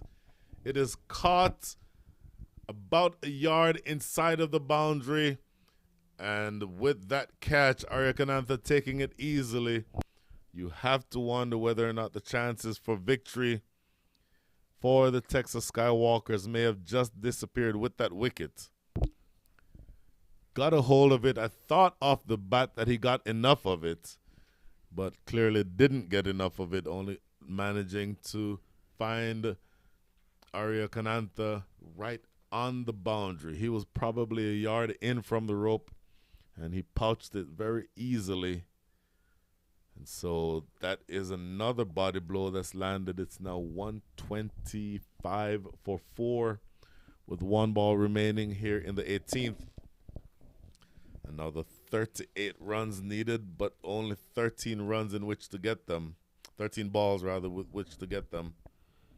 And the pressure of chasing a really big score on this ground, which has not been chased so far, is showing up on the Skywalkers very evidently, that going for the flourish and missing out big time, losing their wickets in the process. Bowlers doing a great job restricting and then causing the pressure, putting the pressure. And this is that going to be another wicket? That is Yes, this time. Catch. That is an absolutely brilliant catch. This time Yeruva holding on to it. A little bit easier chance this time. The ball stayed up in the air long enough for him to come in some 15 or so yards off of the boundary and take a pretty straightforward catch rolled to the ground and cupped that ball with the ease that the situation required. And the second wicket goes down, or the second wicket in the over, which also represents the end of the over. At the end of 18, the score is 125 for 5. And that brings Darshan on a hat trick when he is going to bowl the first ball of the next over.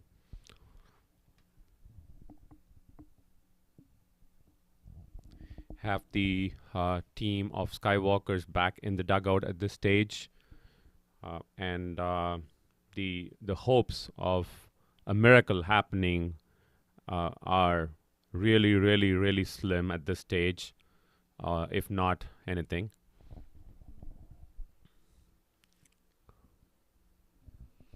Well, really slim, meaning that they now need 19 runs per over. Two overs, 38 runs. Mathematically still possible. Absolutely but possible mathematically. In fact, if you factor in the possibility for extras, you could chase 100 runs in 2 overs mathematically. Theoretically. But what is more likely to happen is the question. Given the fact that you don't have those big hitters in the middle right now, and all your big hitters are the ones who can turn the game on its head, are back in the dugout. All that is happening right now is you having to be contented with two batters who can get you those singles and doubles, rotate the strike. Shiv Sani coming in to bowl from the Pearland end. He's been successful getting 2 wickets in his first 3 overs. Bowling his last over right now.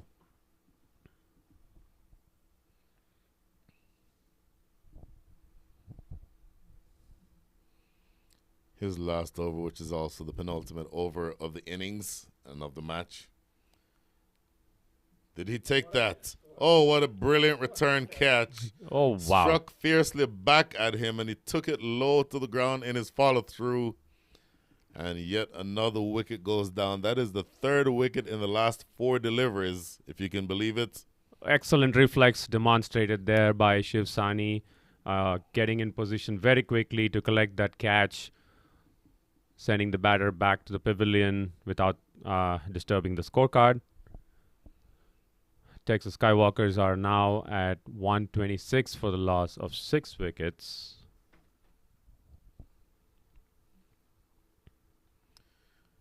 And that brings to the wickets.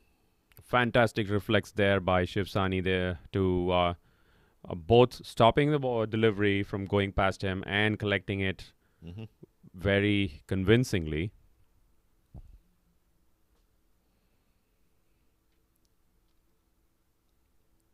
Well, that does bring to the wickets Abhinav Chowdhury.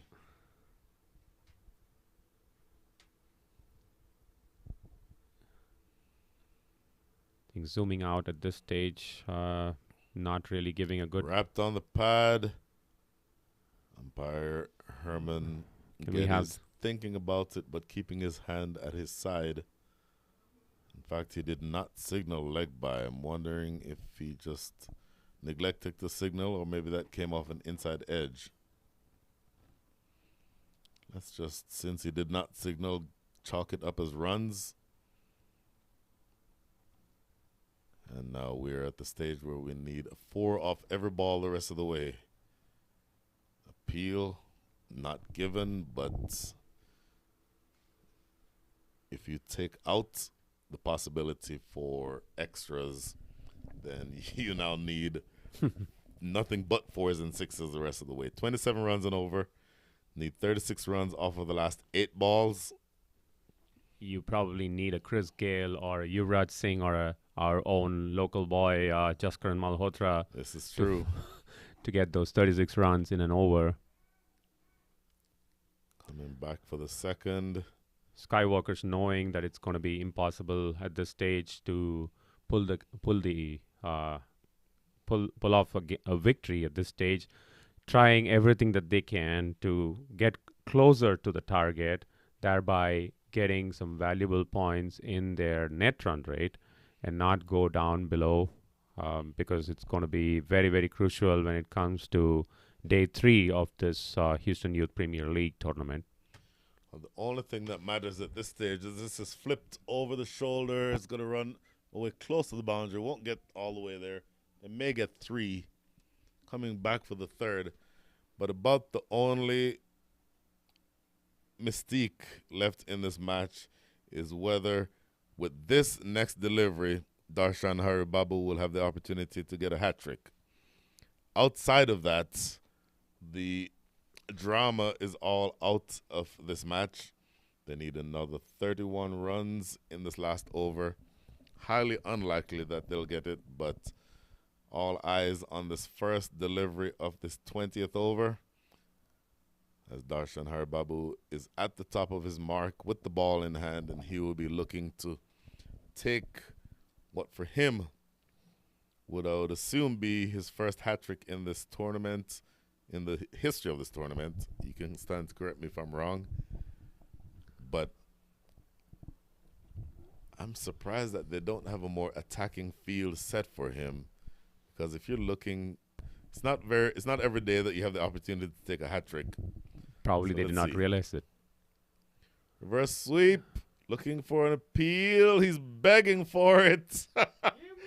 Begging more so because he wants He the hat knows it's a trick hat trick. than whether or not he thought it was actually out. I don't think there was any chance. You can see of that being smile on given his out. face.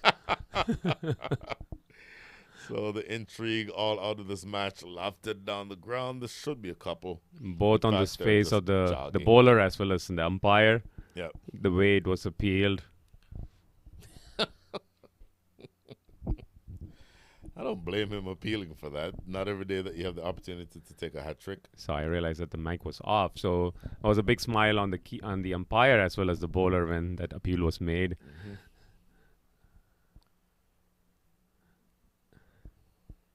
A good sweep shot there, just fetching a single. Yeah, this just now feels like batting practice. The last 3 balls will be inconsequential. For what it's worth, they need another 29 runs from these last 3 balls. Finishing out the formalities Mm-hmm. at this stage. Missing it out completely, and Darshan gets his 3rd wicket, albeit but in the 4th ball of this over. He wanted to have gotten that 3 deliveries earlier, but he'll, I'm sure, be satisfied with the fact that his spell has been very crucial in dragging his team closer to victory. Okay, I lied when I said the only intrigue was whether or not there would be a hat trick. I think the only remaining intrigue is whether certain Mr. Ramji is going to be able to bat. Oh, Did I miss that? Yes. How did I miss that? That was the return catch. Was it? That was the return catch. Oh my. Completely missed that. My apologies. This is Yash Patel walking to the crease.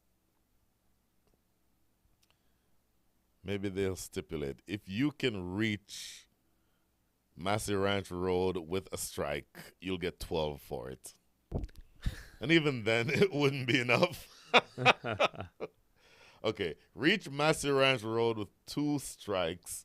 Each one will be worth 15 runs.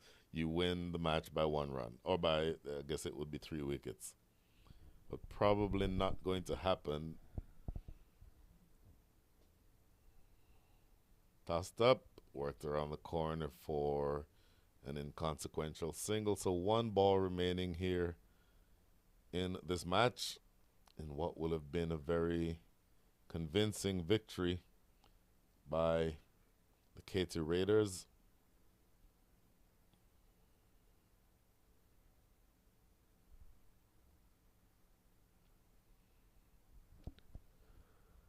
Yeah, they're going for a single of the last delivery to take the score to 136, which, by the way, was the score that Katy Raiders scored against Texas Skywalkers in the first game to Interesting. beat them. Texas Skywalkers at that stage scored 135, and Katy Raiders scored 136 to win the game. So that concludes game number 8 for day 2 of Turmeric Houston Youth Premier League 2023 Spring Super Edition Season 5, with Katy Raiders comprehensively beating Skywalkers by a good margin of 26 runs after a brilliant batting display on this pitch that they have never played before, and they have come back strongly with their bowling and fielding skills to be able to restrict the opposition to just 136 runs of the 20 overs, thereby maintaining their leaderboard position in the points table at the end of day 2. Katy Raiders are placed number 1 with 3 wins and 1 losses, sitting comfortably on the top with 18 points, followed by TCC Kings on the back of a very surprising victory over Challengers in a very, very low-scoring game that brought them up in contention with 12 points in the second position. Texas Skywalkers are also at 12 points, but due to the net run rate, they are in the third position. And Challengers languishing at the bottom of the table with 3 losses and 1 win and only 6 points. So leaving this match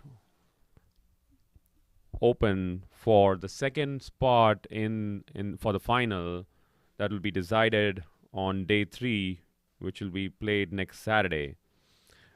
And that is going to be the morning game between TCC Kings and Texas Skywalkers. Whoever wins that game, that will probably going to be a decider for who will make it to the finals. And Katy Raiders all but surely have cemented their place with 3 wins. So the match summary is there on the screen for you. Katy Raiders put into bat, scored a good total of 162 on this ground, which never saw an excess of 140. And contributed by Ryan Bagani, 46, Arya Kanata, 37, and Pranav Chettipalayam, 27. The top pick among the bowlers for the Skywalkers were Aryan Satish, bowling with an injured finger, getting 3 for 23. Shayan Chakraborty 1 for 17, and Daniel Bagani 1 for 24. In reply, Texas Skywalkers would only manage 136 for the loss of 7 wickets. Rahul Basu being the top scorer at 52.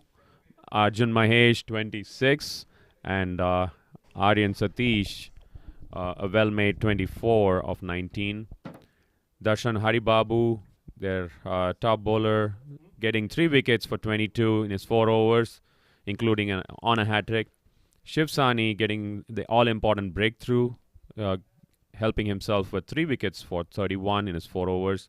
And Aryan Patel contributing a useful none for 12 in his 2 overs, helping the Skywalkers tasting their second defeat in this tournament. Katy Raiders sitting comfortably on top of the points table, and we resume day 3 next Saturday. Don't go away too far. Good weekend for all who have been watching this, and we will stay connected.